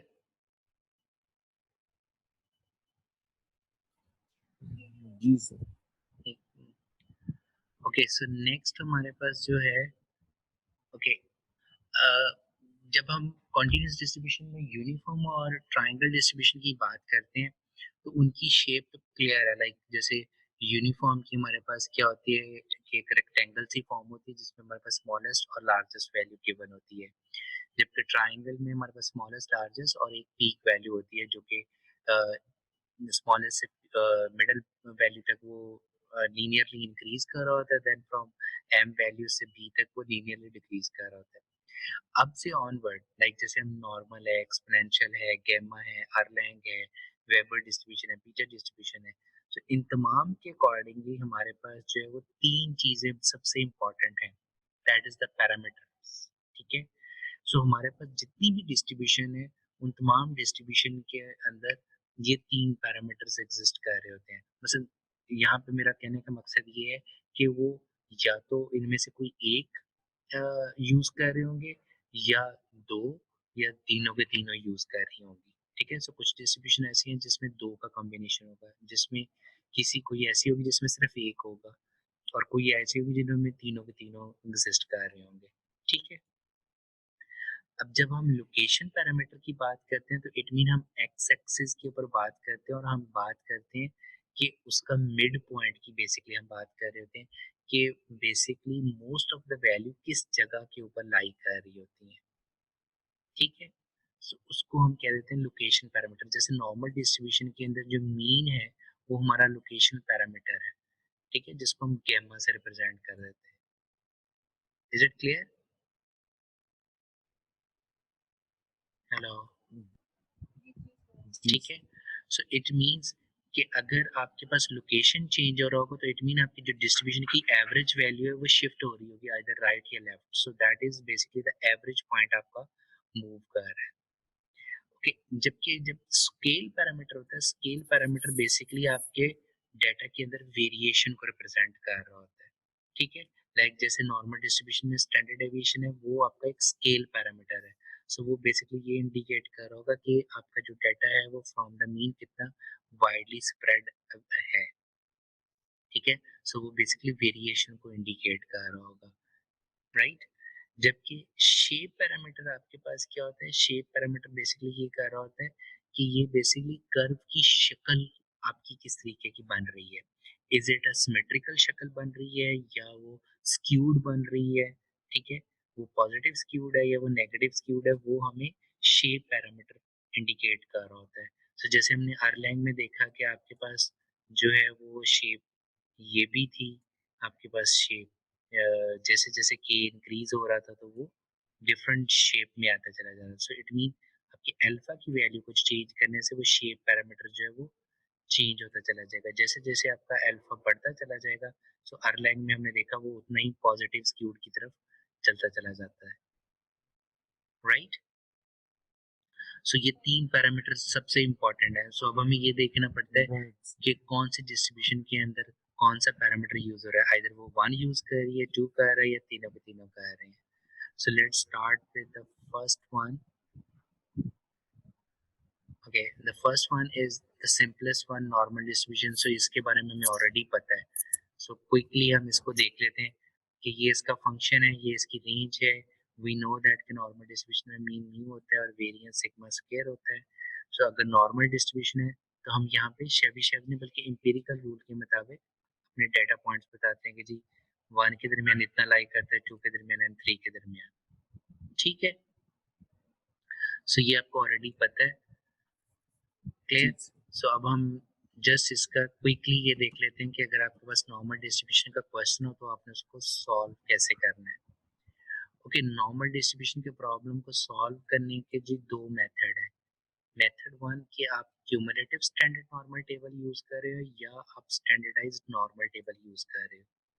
दोनों में बेसिकली डिफरेंस ये है कि जब आप cumulative standard normal table use करते हो आप देखिएगा जो आपकी स्मॉलेस्ट वैल्यू होगी वो 0.5, और जो जो कि एंड सो ऑन, जबकि यहाँ पे जो लार्जेस्ट वैल्यू होगी वो होगी आपके पास 0.999999, लाइक ऑलमोस्ट इक्वल टू 1, ठीक है। जबकि आप सिंपल स्टैंडर्ड नॉर्मल जब टेबल यूज कर रहे होते हो तो उस वक्त आपकी जो प्रॉबिलिटी है वो शुरू होती है 0.00 से स्टार्ट होती है और मैक्सिमम वो 0.5 तक जा रही होगी, क्लियर? अच्छा। जी ठीक है जी जी। ओके, अब मसलन फॉर एग्जांपल हमने प्रॉबिलिटी निकालनी है। मैं कहता हूँ कि मेरे पास ये एक नॉर्मल कर्व है जिसका मीन 0 है और मुझे 1.5 से नीचे। सो बेसिकली ये मैंने स्टैंडर्ड टेबल में कन्वर्ट किया। ये याद रखिएगा कि जब भी आपने नॉर्मल डिस्ट्रीब्यूशन के अकॉर्डिंगली प्रॉबिलिटी निकालनी है तो आपको हमेशा पहले स्टैंडर्ड वेरिएबल में कन्वर्ट करना पड़ेगा और using this formula x minus mu over sigma करके, ठीक है जी। सो अब अगर आपके पास z की वैल्यू 1.5 है तो हमने उसका इट मीन लोअर एरिया अगर कैलकुलेट करना है तो दोनों टेबल्स के अंदर डिफरेंस क्या आएगा कि मैं अगर क्यूमुलेटिव टेबल यूज कर रहा हूँ तो मैं क्या करूँगा, सिंपली 1.5 को जो है वो जीरो में देखूंगा। सो मेरे पास जो आंसर आ रहा है यही मेरा प्रोबेबिलिटी होगी, ठीक है जी। जबकि अगर मैं स्टैंडर्ड नॉर्मल टेबल यूज कर रहा हूँ सो इट मीन जो क्यूमुलेटिव टेबल होता है वो आपको उस पर्टिकुलर वैल्यू से लेके लोअर तक सारे का सारा एरिया बता रहा होता है। जबकि स्टैंडर्ड नॉर्मल टेबल क्या करता है, स्टैंडर्ड नॉर्मल टेबल आपको बेसिकली हमेशा ओरिजिन से लेके मीन जीरो से लेके उस पर्टिकुलर पॉइंट का दरमियानी एरिया बताता है, ठीक है। सो जब मैं इस टेबल को यूज करूंगा और मैं 1.5 को जीरो में देखूंगा तो वो जो भी प्रोबेबिलिटी होगी वो बेसिकली मेरी ये दरमियानी प्रोबेबिलिटी होगी, राइट। और हमें ये पता है कि जो ई side of the normal curve है वो बराबर होता है 0.5 के। सो मुझे क्या करना पड़ेगा, ये टोटल एरिया निकालने के लिए 0.5 को इसमें ऐड करना पड़ेगा। Is it clear? Right sir. ठीक है। सर वैसे हम नॉर्मली कौन सा यूज करते हैं अपने? हम तो स्टैंडर्ड नॉर्मली यूज कर देते हैं। बिल्कुल, ज्यादातर लोग स्टैंडर्ड नॉर्मल ही यूज कर रहे होते हैं, लेकिन इट्स अप टू यू कि आप कौन सा यूज करना चाहते हो। Right. ठीक है। सो इसके क्वेश्चंस करवाने की लेकिन जरूरत, दोनों केसेस में सर वैल्यू फिर फाइनली एक ही आएगी हमारे पास। जी आंसर दोनों का सेम ही होगा। इसके क्वेश्चंस करवाने की ज्यादा जरूरत नहीं है। चलें एक क्वेश्चन इसका हम कर लेते हैं, ठीक है। नहीं सर। जी जी ठीक बिल्कुल है, सर। ओके। क्विकली एक क्वेश्चन हम इसका कर लेते हैं। ओके, इसमें हमारे पास क्या है कि मीन 10 है, सिग्मा 2 है, ठीक है, और हमें बिटवीन प्रोबेबिलिटी कैलकुलेट करनी है। सो बिटवीन प्रोबेबिलिटी कैलकुलेट करने के लिए क्या कर रहा हूँ, सबसे पहले मैं z का फॉर्मूला लगा रहा हूँ, which is x minus mu 10 divided by sigma. और इसी तरीके से हमारे पास क्या है, x11 म्यू और सिग्मा। सो मुझे 0.5 से लेके पॉजिटिव 0.5 के दरमियान प्रोबेबिलिटी निकालनी है। सो दैट मीन मुझे एरिया कौन सा निकालना है बिटवीन। सो अगर z के लिहाज से देखते हैं तो 0 और माइनस 0.5 से लेके पॉजिटिव 0.5, ये दरमियानी एरिया निकालना है। सो अगर तो आप cumulative standard normal table use कर रहे हो, बेसिकली जब क्यूमुलेटिव टेबल देखा होगा, सो ये वाला जो एरिया होगा from this to onward, that is equal to this, और ये वाला जो area that is from this to this. So larger area में स्मॉलर एरिया माइनस कर दोगे। जबकि अगर आप स्टैंडर्ड टेबल यूज कर रहे होगे तो वो आपका दरमियानी एरिया ये होगा और ये होगा, दोनों को आपको जमा करना पड़ेगा। ठीक है, ठीक है जी। बुक में पीछे जो टेबल दिए होते हैं वो क्यूमुलेटिव होते हैं, स्टैंडर्ड होते हैं? बच्चे मिक्स होते हैं, आपको चेक करना पड़ेगा कि आपकी बुक में कौन सा है। स्टैंडर्ड टेबल जो होता है वो 0 से स्टार्ट होगा, 0 से, और मैक्सिमम वो होगी 0.5। जबकि क्यूमुलेटिव जो है वो हमेशा 0.5 से स्टार्ट हो रहा होगा और मैक्सिमम क्या होगा 0.999 समथिंग तक जा रहा होगा। ठीक है। सो वो अब आपने देखना है, ऊपर मेंशन भी होता है कि is it a cumulative standard normal table और is it a standard normal table. ठीक है, सिंपल स्टैंडर्ड है या क्यूमुलेटिव है, सो वो आप चेक कर लें, उसके अकॉर्डिंगली आ जाएगा। ओके, सो नेक्स्ट हमें वो कह रहा है कि जी हमें 0.98 प्रोबेबिलिटी बताई हुई है, और वो कह रहा है कि जी इसके लेस के अकॉर्डिंगली, यानी कि इससे लेस जो है वो 0.8 मीन ये क्या हो गया, एक सेकेंड।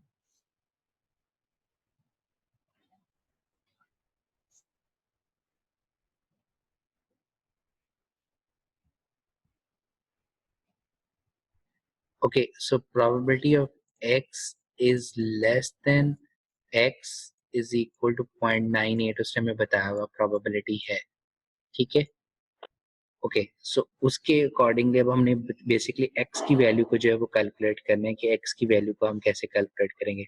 सो आप क्या करोगे, आप 0.98, अगेन यहाँ पे जो टेबल यूज हुआ है वो cumulative standard normal table use हुआ है। सो आपने क्या करना है, जो क्यूमुलेटिव स्टैंडर्ड नॉर्मल टेबल है, जो z की वैल्यू यहाँ पे है, सो यहाँ पे आपके पास क्या होगा 2.0, और यहाँ पे क्या होगा 0.08।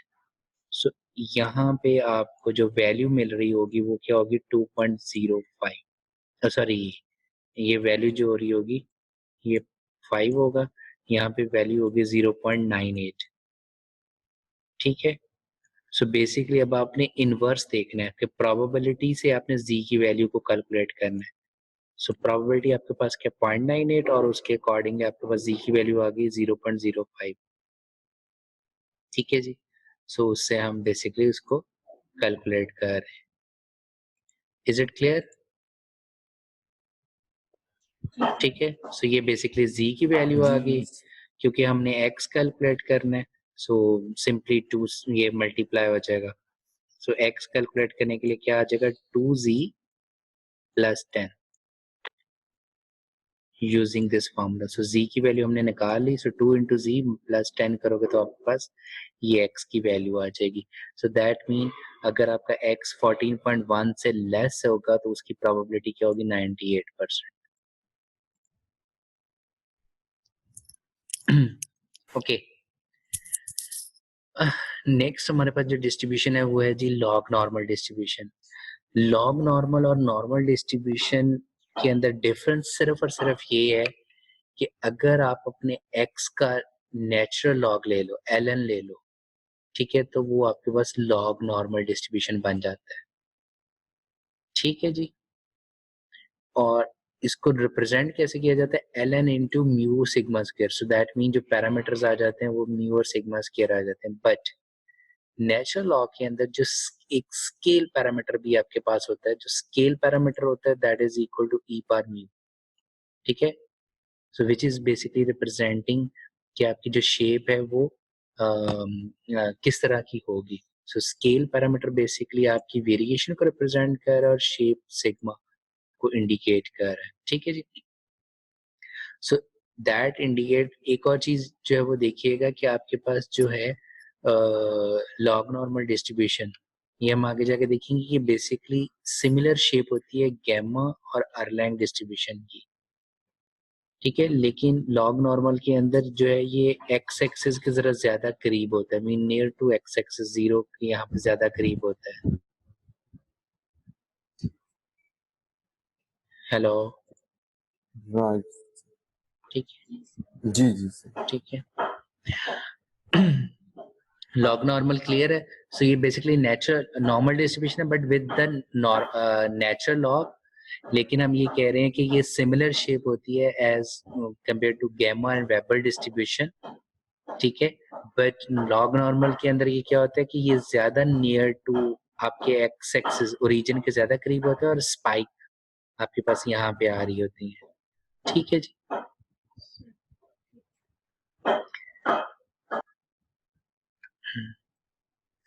ओके, सो नेक्स्ट हमारे पास जो है वो है एक्सपोनेंशियल डिस्ट्रीब्यूशन। अगर ज्यादा हो जाए तो बता दीजिएगा, वहां पे रुक जाऊंगा मैं। ओके, सो हमारे पास जो एक्सपोनेंशियल डिस्ट्रीब्यूशन है, अब एक्सपोनेंशियल डिस्ट्रीब्यूशन को हम दो तरीकों से लिख सकते हैं। सो इसका हमने फंक्शन देखा था पहले, लैम्डा ई पर माइनस लैम्डा एक्स। सो इसको समटाइम्स क्या लोग लिखते हैं 1/बीटा या 1/म्यू। सो बेसिकली लैम्डा जो है दैट इज इक्वल टू 1/बीटा की सेंस में उन्होंने लिखा हुआ है। ठीक है, सो अगर आप टाइम की सेंस में लिखना चाह रहे हैं तो you can write on this way, अगर आप रेट की सेंस में लिखना चाहते हो तो you can write on this way. Okay, so this is with respect to the time perspective, this is with respect to the rate perspective. ठीक है, ओके, सो एक्सपोनेंशियल डिस्ट्रीब्यूशन का मीन क्या है 1/लैम्डा, लाइक जैसे मैंने कभी एक्सप्लेन किया, और वेरिएंस क्या है आपके पास 1/लैम्डा स्क्वायर। ठीक है, ओके, ये नोट जो है वो याद रखिएगा, this is very important. Poisson distribution जो अभी हमने पढ़ा है, पॉइसन डिस्ट्रीब्यूशन का जो मीन और वेरिएंस होता है वो इक्वल होता है, जबकि एक्सपोनेंशियल डिस्ट्रीब्यूशन का मीन और स्टैंडर्ड डेविएशन इक्वल होता है। ठीक है, अच्छा, ठीक है, so this is the important thing. एक और चीज ये हमने पढ़ा भी है कि एक्सपोनेंशियल डिस्ट्रीब्यूशन जो है वो स्पेशल केस है किसकी, gamma, Weibull as well as Erlang distribution की। ठीक है ना,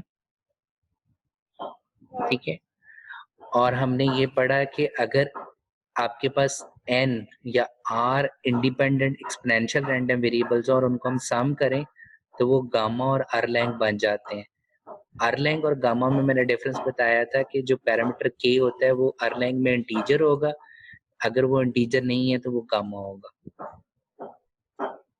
ठीक है, और लास्टली हमने कहा था कि अगर आपके पास टाइम कॉन्टिन्यूस डिस्ट्रीब्यूशन है और वो एक्सपोनेंशियल डिस्ट्रीब्यूशन है, सो कॉन्टिन्यूस में एक्सपोनेंशियल डिस्ट्रीब्यूशन मेमोरी लेस होती है।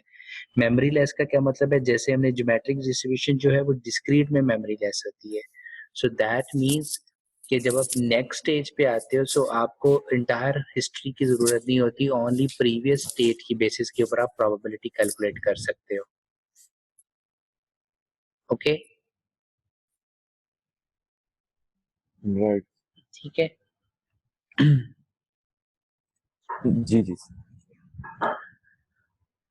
ओके, सो अब हमारे पास जो है एक्सपोनेंशियल डिस्ट्रीब्यूशन के बारे में ये है कि आप एक्सपोनेंशियल डिस्ट्रीब्यूशन को कब कब आप यूज कर सकते हो।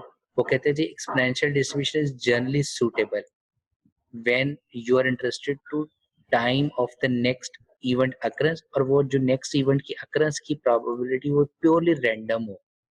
ठीक है ना, वैसे जैसे amount of time until the next earthquake, अगर आपने इसको डिस्ट्रीब्यूट करना है, ठीक है ना, कि time for the next earthquake, so that would be purely exponential. So आप एक्सपोनेंशियल डिस्ट्रीब्यूशन के जरिए इस प्रोसेस को मॉडल कर सकते हो।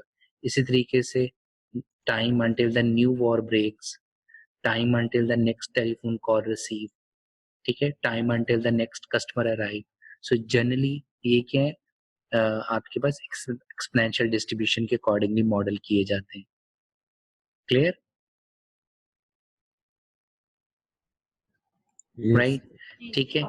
ओके, एक और चीज जो इंटरेस्टिंग है कि एक्सपोनेंशियल डिस्ट्रीब्यूशन हम उस वक्त भी यूज कर सकते हैं to model the life time of the electronic component.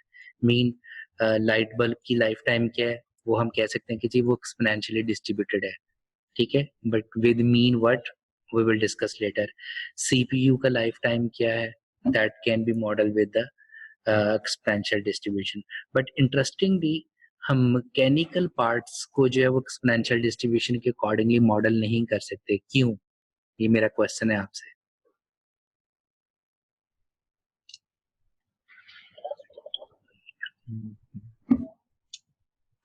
Mechanical parts. जी जी, मैं कह रहा हूँ कि आप एक्सपोनेंट जो इलेक्ट्रॉनिक कंपोनेंट की लाइफ टाइम है, हेलो जी, जो इलेक्ट्रॉनिक कंपोनेंट की लाइफ टाइम है उसको आप जो है वो एक्सपोनेंशियल डिस्ट्रीब्यूशन के अकॉर्डिंगली मॉडल किया जा सकता है। जैसे अगर आपने मॉडल करना है life time of the light bulb, वो कौन सी डिस्ट्रीब्यूशन को फॉलो कर रहा है, we can say exponential distribution. या इसी तरीके से life time of CPU, that can be model with the exponential distribution. So electric component की लाइफ टाइम को आप जो है वो एक्सपोनेंशियल डिस्ट्रीब्यूशन के अकॉर्डिंगली मॉडल कर सकते हो, जबकि मैकेनिकल के लाइफ टाइम को आप एक्सपोनेंशियल डिस्ट्रीब्यूशन के अकॉर्डिंगली मॉडल नहीं कर सकते। So question is why. Hello, ठीक है। सो मैकेनिकल पार्ट को आप क्यों नहीं कर सकते एक्सपोनेंशियल डिस्ट्रीब्यूशन के अकॉर्डिंगली मॉडल?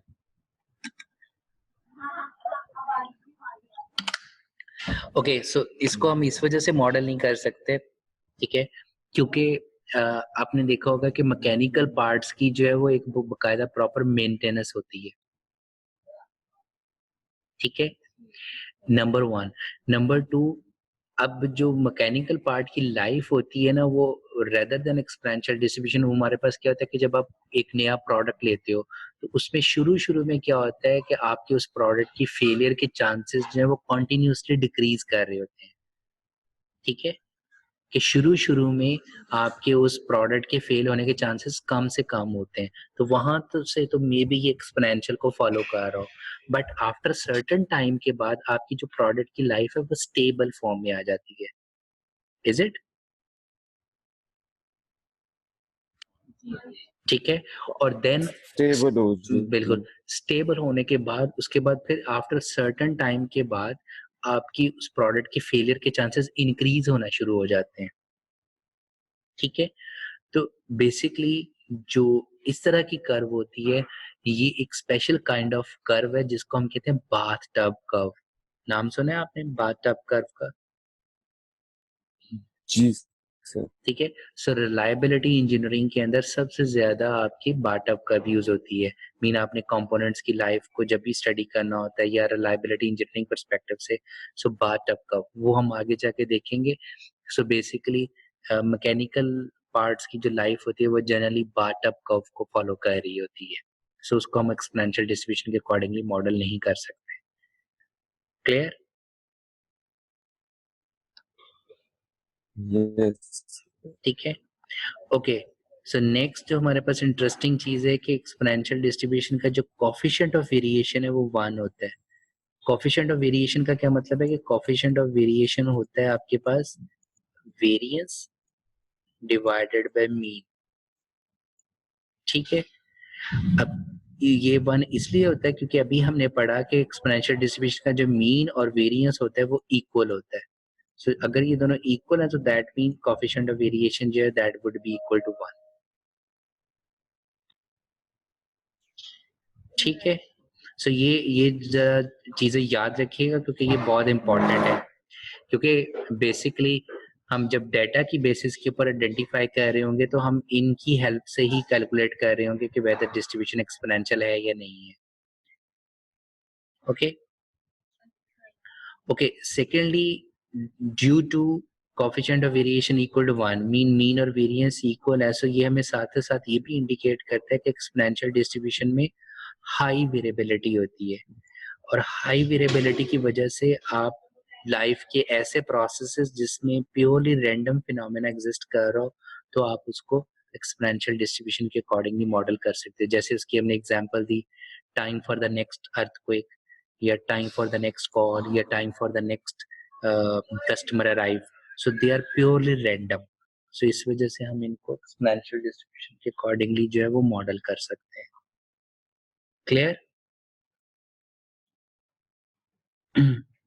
ओके और जी सर। ओके लास्टली जो है वो यहाँ पे क्या है, ये बेसिकली आपके पास मेमोरी लेस प्रॉपर्टी के पॉइंट ऑफ व्यू से दिया हुआ है। वो कह रहा है कि अगर मुझे probability of x plus Y calculate करना हो गिवन कि प्रोबेबिलिटी ऑफ x जो है वो ग्रेटर देन x है, सो दैट मीन अगर मुझे ये गिवन है सो दैट मीन मुझे previous x is less than और इक्वल टू x के पीछे जाने की जरूरत नहीं है।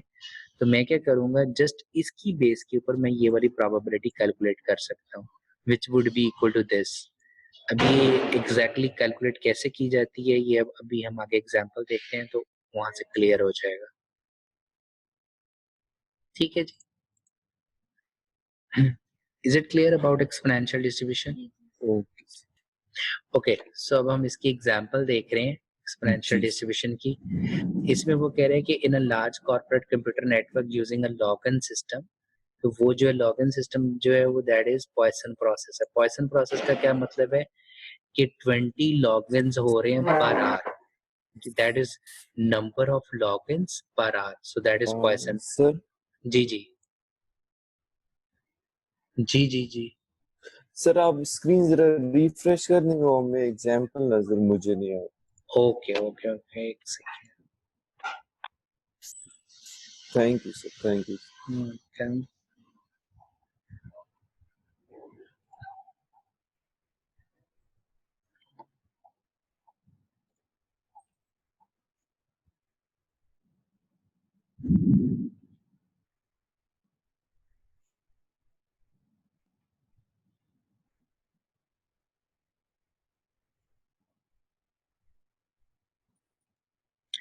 जी अब आ रही है स्क्रीन नजर?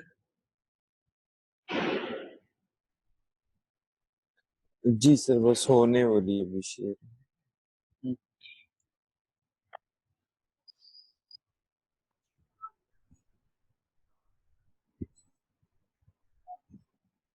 जी सर। ओके सो इसमें हमारे पास क्वेश्चन क्या है, वो कह रहे हैं कि in a large corporate computer network using login to the system can be model as a Poisson process with mean. So यहाँ पे हमें बेसिकली बताया गया है with respect to Poisson process that is basically the number of logins per hour, right. So हमें Poisson process के पढ़ना है, लेकिन हमें क्वेश्चन क्या दिया गया, क्वेश्चन ये कहा गया कि आपने कैलकुलेट क्या करना है जी, what is the probability that there are no login in the next 6 minutes. ठीक है जी, राइट, कि कोई भी बंदा जो है वो आ नहीं रहा नेक्स्ट 6 मिनट के अंदर। अब एक चीज देखिए कि आप इसको जो है वो पॉइसन डिस्ट्रीब्यूशन के जरिए भी सॉल्व कर सकते हो और एक्सपोनेंशियल के जरिए भी सॉल्व कर सकते हो। सबसे पहले एक्सपोनेंशियल के जरिए इसको कैसे सॉल्व कर सकते हो, क्योंकि हमें जो लैम्डा दिया गया है वो पर आवर के लिहाज से दिया हुआ है, लेकिन क्वेश्चन वो मिनट के लिहाज से पूछ रहा है, तो इसलिए सबसे पहले हम मिनट्स को क्या करेंगे आर में कन्वर्ट कर लेंगे which is 6/60, right, so which is 0.1 hour. ठीक है। और एक्सपोनेंशियल डिस्ट्रीब्यूशन की जो रेंज होती है वो क्या होती है, 0 टू इन्फिनिटी। ठीक है। और हमें क्वेश्चन कह रहा है कि what is the probability that there is no log in the next 6 minute. So हमें probability of x is greater than 0.1 निकालनी है। सो विच इज 0.1 से इन्फिनिटी हम इंटीग्रेट कर देंगे किसको, लैम्डा e की पावर माइनस लैम्डा x। ठीक है।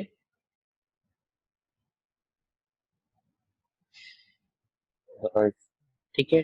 सो इसको बहरहाल आप इंटीग्रेट करके सॉल्व करें, सो you will get this answer. कर लोगे ना इंटीग्रेशन?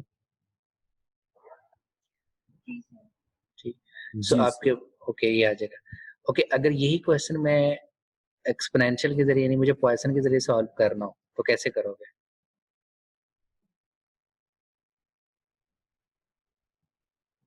हाँ जी। अब अगर मैंने पॉइसन के जरिए इसी क्वेश्चन को सॉल्व करना है तो इट मीन अब मुझे निकालना है probability of x is equal to 0, right?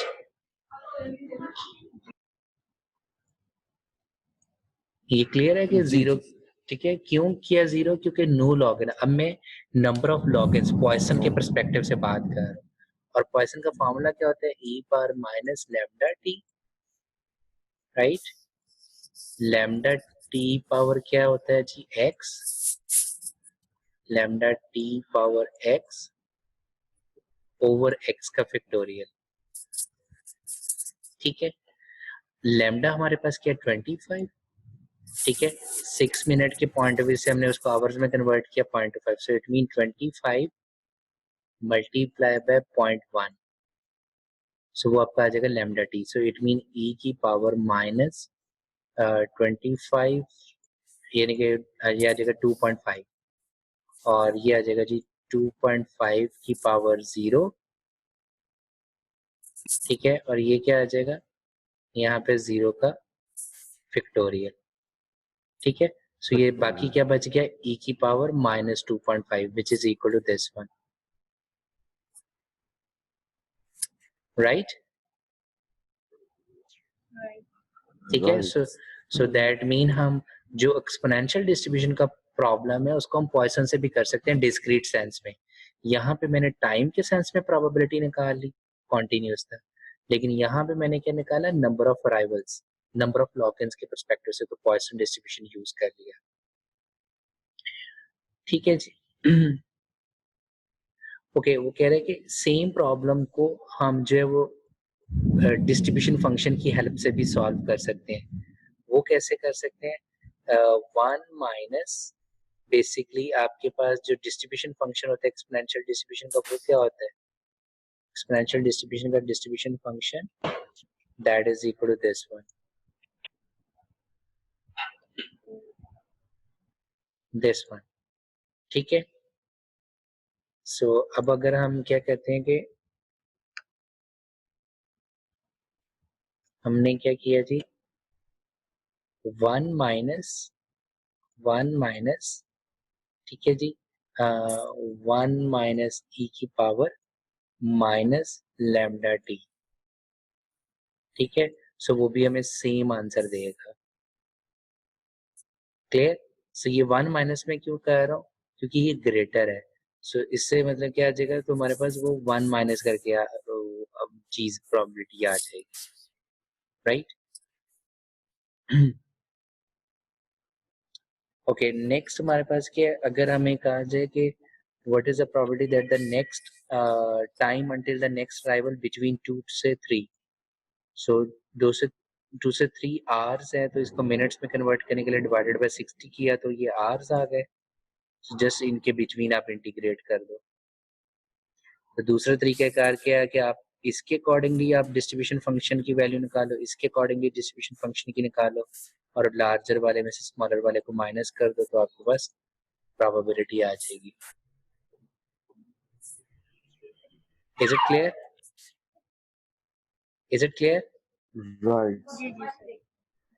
जी जी सर। मेरे पास यहाँ पे बहुत तेज बारिश हो रही है। अच्छा, जबरदस्त। यहाँ पर तो काफी गर्मी है सर पाकिस्तान। बस ये बहुत तेज बारिश अभी शुरू हुई है। ओके, सो नेक्स्ट हमारे पास है जी, वो कह रहे हैं कि what is the inter arrival time such that the probability has no log in occur during the interval of 0.90। ठीक है, सो अब उसने बेसिकली हमें प्रोबेबिलिटी दे दी हुई है, राइट। सो अब हमने बेसिकली टाइम बताना है, right. So that means probability of x is greater than x is equal to e power minus lambda x is equal to 0.90। ये उसने हमें दे दी है। So हमने क्या किया, दोनों तरफ नेचुरल लॉग लिया, तो ये क्या आ जाएगा, -25x is equal to ln this। So then just simplify करो, so you will get the answer। Okay, okay जी। ओके, नेक्स्ट जो है वो हमें कह रहे थी मीन और स्टैंडर्ड डेविएशन आपने कैलकुलेट करना है। So mean we know that के जी एक्सपोनेंशियल डिस्ट्रीब्यूशन का मीन क्या होता है 1/लैम्डा, और स्टैंडर्ड डेविएशन क्या होता है वो भी 1/लैम्डा, क्योंकि एक्सपोनेंशियल डिस्ट्रीब्यूशन में मीन और स्टैंडर्ड डेविएशन इक्वल होते हैं। So that's why this are equal. So which mean coefficient of variation क्या आ जाएगा इसमें, that is variance over x bar. ठीक है, अगर हमने वो कैलकुलेट कर lack of memory property. So like जैसे हम लोगों ने डिस्क्रीट डिस्ट्रीब्यूशन में ज्योमेट्रिक डिस्ट्रीब्यूशन पढ़ा था, और हमने कहा था कि ज्योमेट्रिक डिस्ट्रीब्यूशन जो है वो डिस्क्रीट में ऐसी डिस्ट्रीब्यूशन है जिसकी जो मेमोरी लेस होती है। मेमोरी लेस को हमने डिफाइन किया था कि जो जस्ट आपको इंटायर हिस्टोरिक रिकॉर्ड नहीं चाहिए, जस्ट प्रीवियस इवेंट की बेसिस के ऊपर आप डिसाइड करते हैं तो फ्यूचर में क्या करोगा। सो सेम चीज जो है वो एक्सपोनेंशियल डिस्ट्रीब्यूशन के अंदर होती है कि एक्सपोनेंशियल डिस्ट्रीब्यूशन में हम क्या कहते हैं कि हमें इंटायर हिस्टोरिकल रिकॉर्ड रखने की जरूरत नहीं है, जस्ट हम प्रीवियस टाइम की बेसिस के ऊपर डिटरमिन करेंगे कि नेक्स्ट में इवेंट अकर होने की या कोई भी चीज होने की प्रोबेबिलिटी क्या है। so, जैसे यहाँ पे हमारे पास एग्जांपल दिया गया है कि सपोज हम ये कहते हैं कि हमने जी प्रोबेबिलिटी ऑफ t+1, और गिवन हमारे पास क्या है कि x जो है वो ग्रेटर देन t1 है। मीन हमने जी ये वाली प्रोबेबिलिटी कैलकुलेट करनी है, गिवन ये है कि जी t1 जो है वो ग्रेटर है। सो अगर t1 ग्रेटर है, सो इसका मतलब ये है कि हमने ये वाली प्रोबेबिलिटी फिर कैलकुलेट करनी है। So that is basically the lack of property. या अगर इससे कंफ्यूजन भी हो रही है तो हम इसमें मीन सिंपल ये याद रखिएगा कि हमने इस चीज को कैलकुलेट करना, that is probability of x is less than t1 plus t2 given that. So हमें ये इंफॉर्मेशन जो है वो अवेलेबल है, और हमने कैलकुलेट क्या करना है कि प्रोबेबिलिटी जो है वो t1 plus t2 is less then x जो है वो लेस देन है t1 प्लस t2 के। ओके, सो इसी के हमारे पास जो एग्जांपल है, ये तो स्ट्रेट फॉरवर्ड सी है कि लाइक हमें एक्सपेक्टेड वैल्यू मीन लैम्डा की वैल्यू गिवन है, एक्सपेक्टेड वैल्यू, ठीक है, टाइम के पर्सपेक्टिव से, इन मिनट्स दिया हुआ, रेट के पर्सपेक्टिव से नहीं है। ठीक है, सो हमने एक्सपोनेंशियल डिस्ट्रीब्यूशन का फार्मूला पढ़ा था, lambda e power minus lambda T, ये है रेट पर्सपेक्टिव से। ठीक है, और अगर टाइम पर्सपेक्टिव से लेना है तो इसी को हम यूं लिख सकते हैं, लैम्डा की जगह पे क्या आ जाएगा 1/बीटा या 1/लैम्डा, और ई की पावर ये आ जाएगा जी 1/बीटा नेगेटिव एक्स। ठीक है, सो दोनों फार्मूला सेम है, ये रेट के पर्सपेक्टिव से है और ये टाइम के पर्सपेक्टिव से है। सो व्हाट एवर द जो भी फार्मूला आप यूज करना चाहो वो आप यूज कर सकते हो। ठीक है, सेकेंड।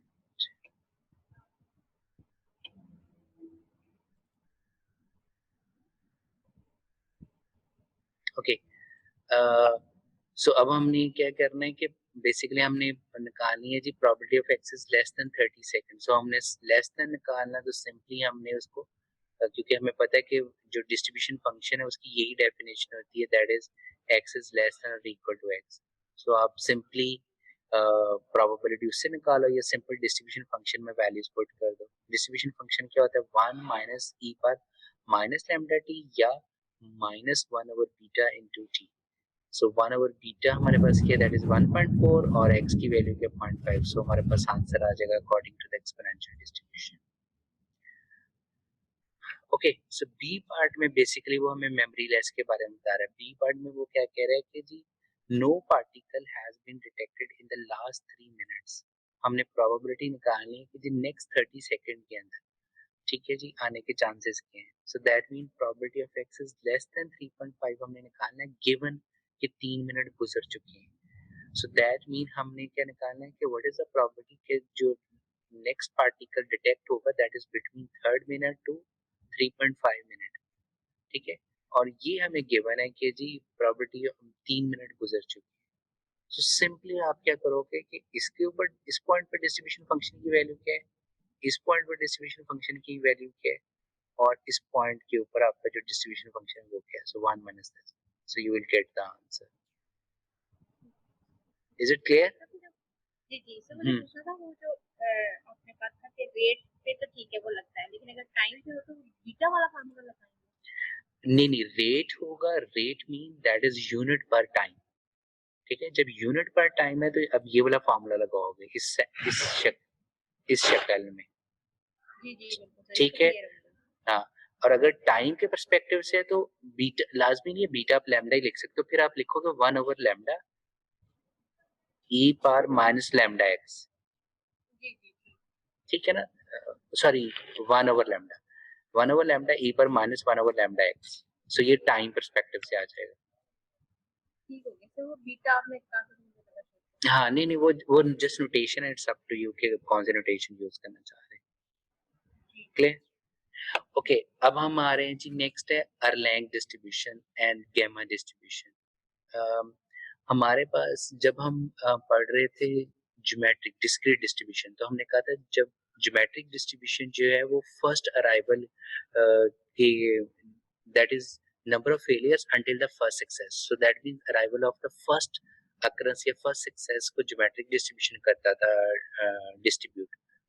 जबकि जब हम an distribution an geometric random variable को सम करते थे तो क्या बनता था, negative binomial distribution, right. Similarly यहाँ पे क्या है कि आपके पास time until the first arrival that is exponential distribution है क्योंकि कॉन्टिन्यूअस है, ठीक है जी, राइट।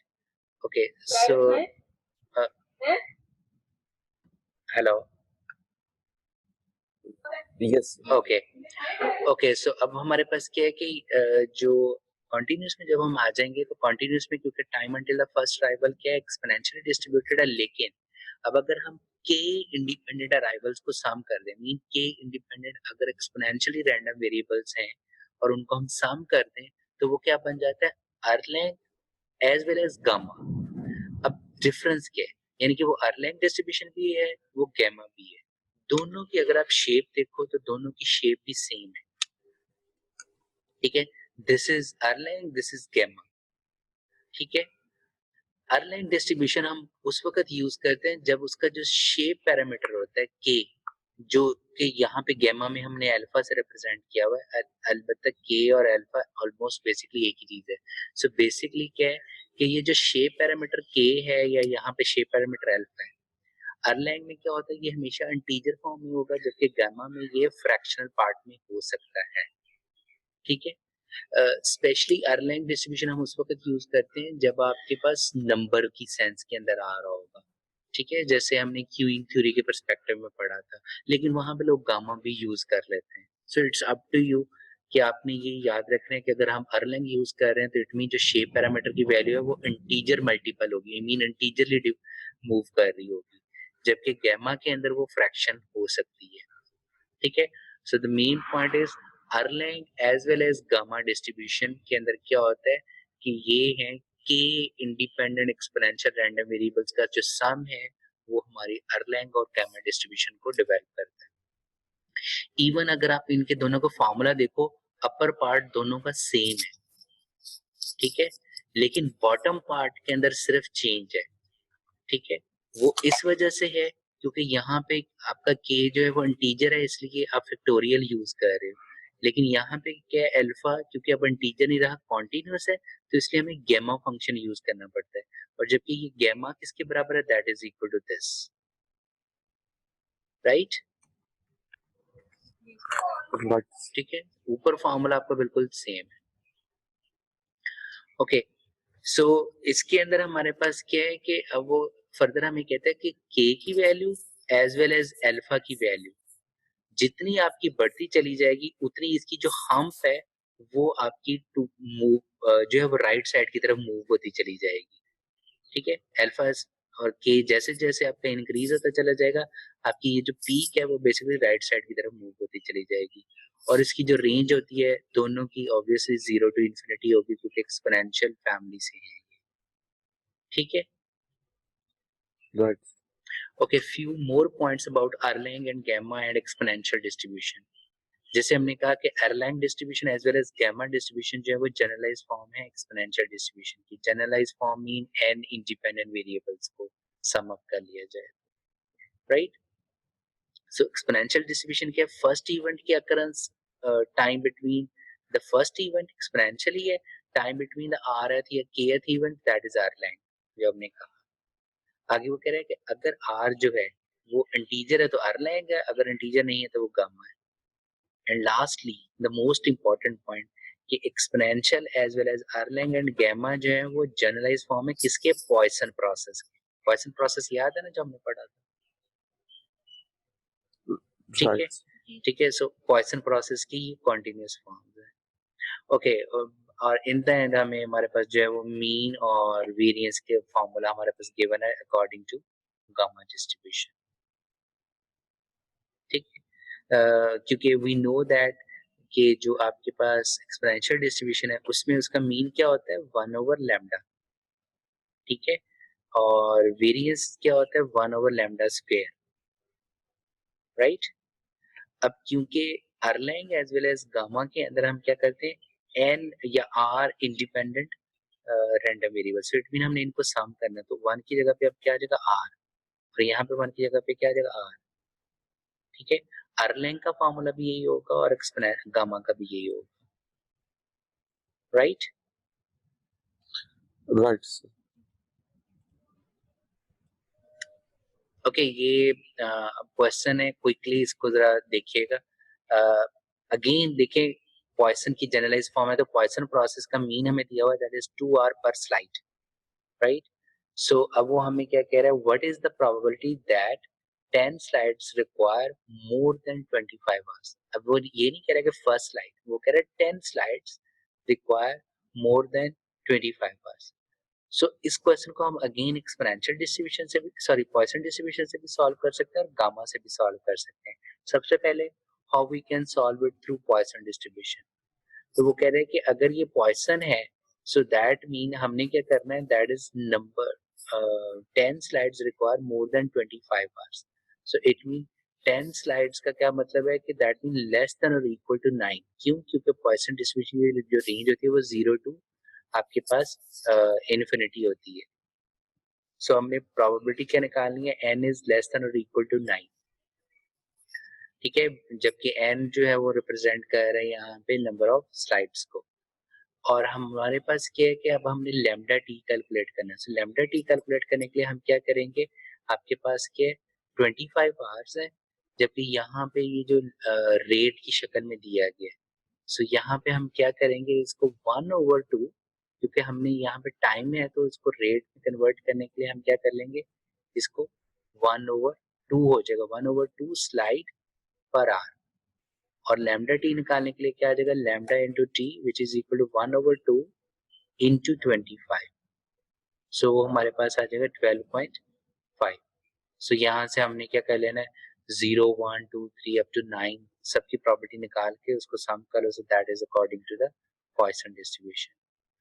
Excuse me, sir. जी जी जी जी, ठीक है सर, ये दो से ठीक है, समझ आ गया। ठीक है। सो बेसिकली हम कंक्लूजन यहाँ से ये निकाल रहे हैं कि अगर एक्सपोनेंशियल डिस्ट्रीब्यूशन है तो उसका प्रॉब्लम है उसको हम पॉइसन से भी कर सकते हैं और एक्सपोनेंशियल से भी कर सकते हैं। गामा और अर्लाइन का क्वेश्चन है तो उसको हम पॉइसन से भी कर सकते हैं और गामा और अर्लाइन से भी कर सकते हैं। ठीक है ना? Right, sir. So just difference क्या आ जाता है? डिफरेंस ये आ जाता है कि गामा और अर्लाइन एक्सपोनेंशियल में हम चीज को कॉन्टिन्यूस पर्सपेक्टिव से देख रहे होंगे, जबकि पॉइसन में हम उसको डिस्क्रीट पर्सपेक्टिव से देख रहे होंगे। ठीक है जी, Right, sir. ओके। नीचे ये तो स्ट्रेट फॉरवर्ड है, हमें इसका एसडी मीन और वेरिएंस निकालो, so we know the formulas, just put the values and we will get the answers. Okay, अब ये बेसिकली जो है ये थोड़ा सा टेक्निकल इस सेंस में ये जो नेक्स्ट पार्ट है इसमें ज्यादातर हम एक ही डिस्ट्रीब्यूशन पढ़ेंगे, वेबल डिस्ट्रीब्यूशन और मजीद, बट उसके लिए ये वाला एलिमेंट काफी इंपॉर्टेंट है।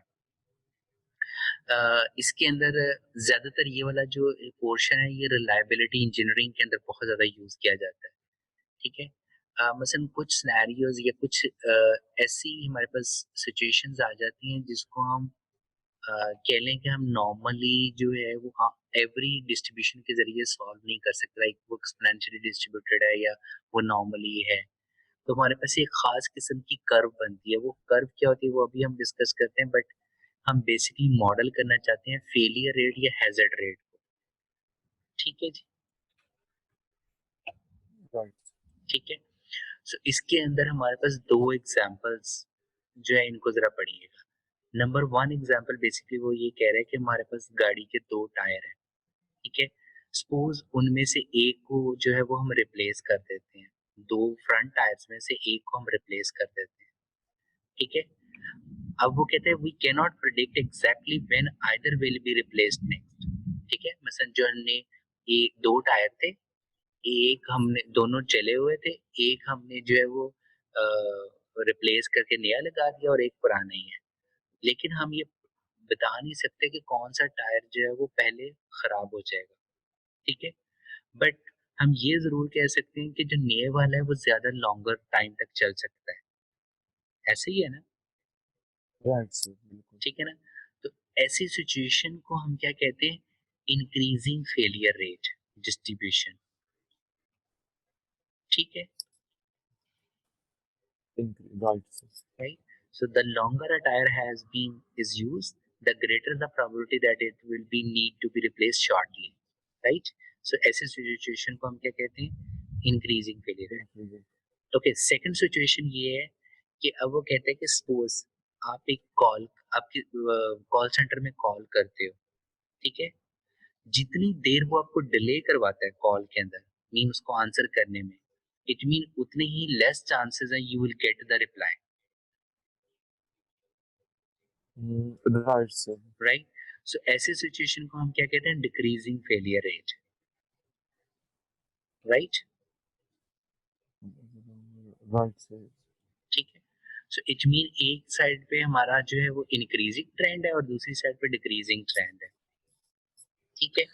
सर ये डिक्रीजिंग इस तरह होगी कि लॉन्गर हमें वेट करना पड़ेगा, शॉर्टर वेट करना पड़ेगा।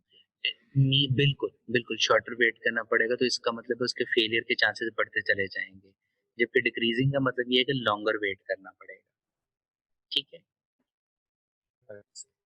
Okay, so based on that, क्योंकि ये एक्सपोनेंशियल की फैमिली से ही है, तो हम क्या करते हैं कि बेसिकली हम ये कहते हैं कि हम कंडीशनल प्रोबेबिलिटी यूज करते हैं। सो बेसिकली हम कहते हैं कि टी टाइम जो है वो गुजर चुका है, राइट। सपोज 0 टू टी टाइम गुजर चुका है, ओके, टी टाइम गुजर चुका है, और आगे ये वाला जो टाइम है t+1 जिसको हम कह देते हैं t+1, इसको हम कहते हैं डेल्टा। अब हमने बेसिकली निकालना है कि इस टाइम से लेके इस टाइम के दरमियान में हमारी किसी भी प्रोडक्ट के फेल होने के या खराब होने के या कोई रिस्क अकर होने के चांसेस क्या हैं, clear, right. So that mean हमें ये इंफॉर्मेशन पता है कि जी ये वाला टाइम गुजर चुका है, so it mean probability of x is greater then t, greater than और इक्वल टू t का क्या मतलब है कि ये वाला टाइम हम गुजार चुके हैं इससे ग्रेटर, राइट। लेकिन साथ में हम कह रहे हैं कि x जो है वो लेस देन और equal to t plus lambda, it mean t plus sorry delta, t plus delta से क्या मराद है कि ये वाला जो टाइम है, सो दैट मीन इस टाइम के अंदर प्रोडक्ट के या रिस्क अकर होने के चांसेस क्या हैं कि गिवन दैट ये वाला टाइम गुजर चुका है, सो हम क्या करें, हम कंडीशनल प्रोबेबिलिटी यूज कर रहे हैं, ओके। सो इसका मतलब ये हो गया कि हमें प्रोबेबिलिटी निकालनी है t से लेके t प्लस डेल्टा तक, गिवन दैट के t जो है वो गुजर चुके हैं, राइट।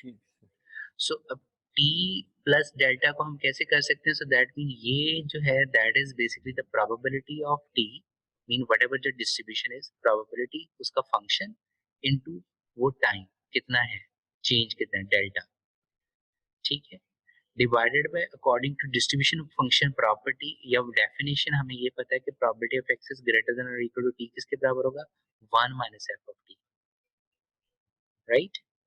जी सर।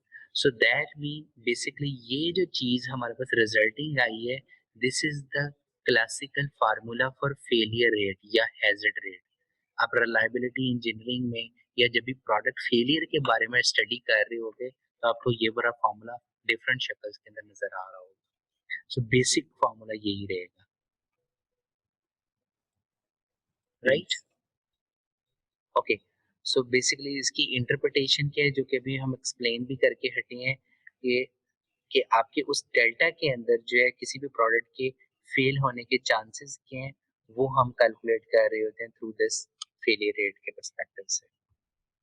ओके, अब इस सिचुएशन को जो डिस्ट्रीब्यूशन किया जाता है, ठीक है, अब जो let me explain first this one, kg h of t is increasing, that is ifr, mean increasing failure rate distribution, decreasing dfr, decreasing failure rate distribution, ठीक, ठीक है, जबकि मोस्ट ऑफ द टाइम जो डिस्ट्रीब्यूशन है ना वो neither वो increase कर रही होती है नाइदर वो डिक्रीज कर रही है, जितनी भी हमने डिस्ट्रीब्यूशन पढ़ी है, ठीक है, वो कंटिन्यूसली इंक्रीज नहीं कर रही है, कंटिन्यूसली डिक्रीज नहीं कर रही होती, ठीक है। सो नॉर्मली हमारे पास सिचुएशन क्या जाती है कि जो इन प्रैक्टिस होता है, जो हमारे पास इलेक्ट्रिकल और मैकेनिकल कंपोनेंट्स होते हैं वो कौन से डिस्ट्रीब्यूशन को फॉलो करते हैं, वो बेसिकली आपके बाथ कर्व को फॉलो कर रहे होते हैं, ठीक है। और हम क्या करते हैं, और बाथ कर्व हमारे पास किस तरह की नजर आ रही होती है, कुछ ये हमारे पास है कि इन डिक्रीज हो रही है, देन स्टेबल है, देन इंक्रीज हो रही है, ठीक है। राइट। ओके, बट जनरली ऐसी सिचुएशन को मॉडल करने के लिए हम क्या कर लेते हैं, यूज हम वेबल डिस्ट्रीब्यूशन को ज्यादातर यूज किया जाता है, राइट। वेबल राइट। डिस्ट्रीब्यूशन भी आप कह सकते हो कि एक्सपोनेंशियल की फैमिली में से ही है, ठीक है। अब लाइक जैसे यहाँ पे बेसिकली ये जो एग्जांपल मैंने दी हुई है वो यही हुआ है कि अगर आप इलेक्ट्रिकल कंपोनेंट्स को सीरीज वाइज अगर आप जोड़ते हो तो आपके पास जो है उनकी जो प्रोबेबिलिटी है वो फेल होने की इंक्रीज होती चली जाएगी, जितनी सीरीज वाइज कंपोनेंट इंक्रीज होते चले जाएंगे उनकी रिलायबिलिटी, उनकी जो लाइफ है वो डिक्रीज होती चली जाएगी, और जितने पैरेलल में इंक्रीज करते चले जाओगे उनकी रिलायबिलिटी इंक्रीज होती जाएगी। सो बेसिकली ऐसी सिचुएशन को जो डिस्ट्रीब्यूशन किया जाता है वो वेबर डिस्ट्रीब्यूशन के जरिए किया जाता है, ठीक है, और ये पॉजिटिव स्क्यूड होती है लाइक गामा, लाइक आर9, ठीक है। और जो हमारे पास फंक्शन है इसका अगर आप देखो तो हमारे पास लाइक द एक्सपोनेंशियल उसी तरह का फंक्शन है, लेकिन पैरामीटर्स में अल्फा और बीटा की इंक्रीज आ गया है, ठीक है। अब जो इम्पोर्टेंट पॉइंट है वो ये वाला है, इम्पोर्टेंट पॉइंट क्या है, वो कह रहे हैं कि अगर आपका अल्फा ग्रेटर देन 1 है तो वेबर डिस्ट्रीब्यूशन के इंक्रीजिंग फेलियर रेट को रिप्रेजेंट कर रही होगी, अगर आपका अल्फा लेस देन 1 है तो वो आपके डिक्रीजिंग फेलियर रेट को रिप्रेजेंट कर रहा होगा, ठीक है। अब ये आपने देखना है कि इक्वल टू 1 हो तो ये नॉर्मली वो स्टेबल फॉर्म की सेंस आ जाती है, ठीक है। Is it stable, stable form आ जाएगी, यस। नहीं, ये क्या बन जाएगी फिर, अगर आपका जो अल्फा 1 हो जाएगा तो अगर आप यहाँ पे अल्फा की जगह पे 1 पुट करके देखोगे तो आंसर क्या आ जाएगा, यहाँ पे 1 आ गया, 1 आ गया तो इट मीन ये आ गया बीटा की पावर -1, राइट। राइट। यहाँ पे 1 आया तो एक्स की पावर क्या हो गया 0, और ई की पावर क्या बन गया -x डिवाइडेड बाई बीटा, तो ये क्या बन गया, एक्सपोनेंशियल डिस्ट्रीब्यूशन का फार्मूला नहीं बन गया, राइट सर। जी जी। ठीक है। सो इट मीन अगर अल्फा 1 है तो इट मीन वेबर डिस्ट्रीब्यूशन जो है वो एक्सपोनेंशियल डिस्ट्रीब्यूशन बन जाती है, ठीक सर। ठीक है। So it mean weber distribution हो गई, गामा डिस्ट्रीब्यूशन हो गई, अरलैंग हो गई, ये एक्सपोनेंशियल, सो ये सारी की सारी एक ही फैमिली में से है, राइट।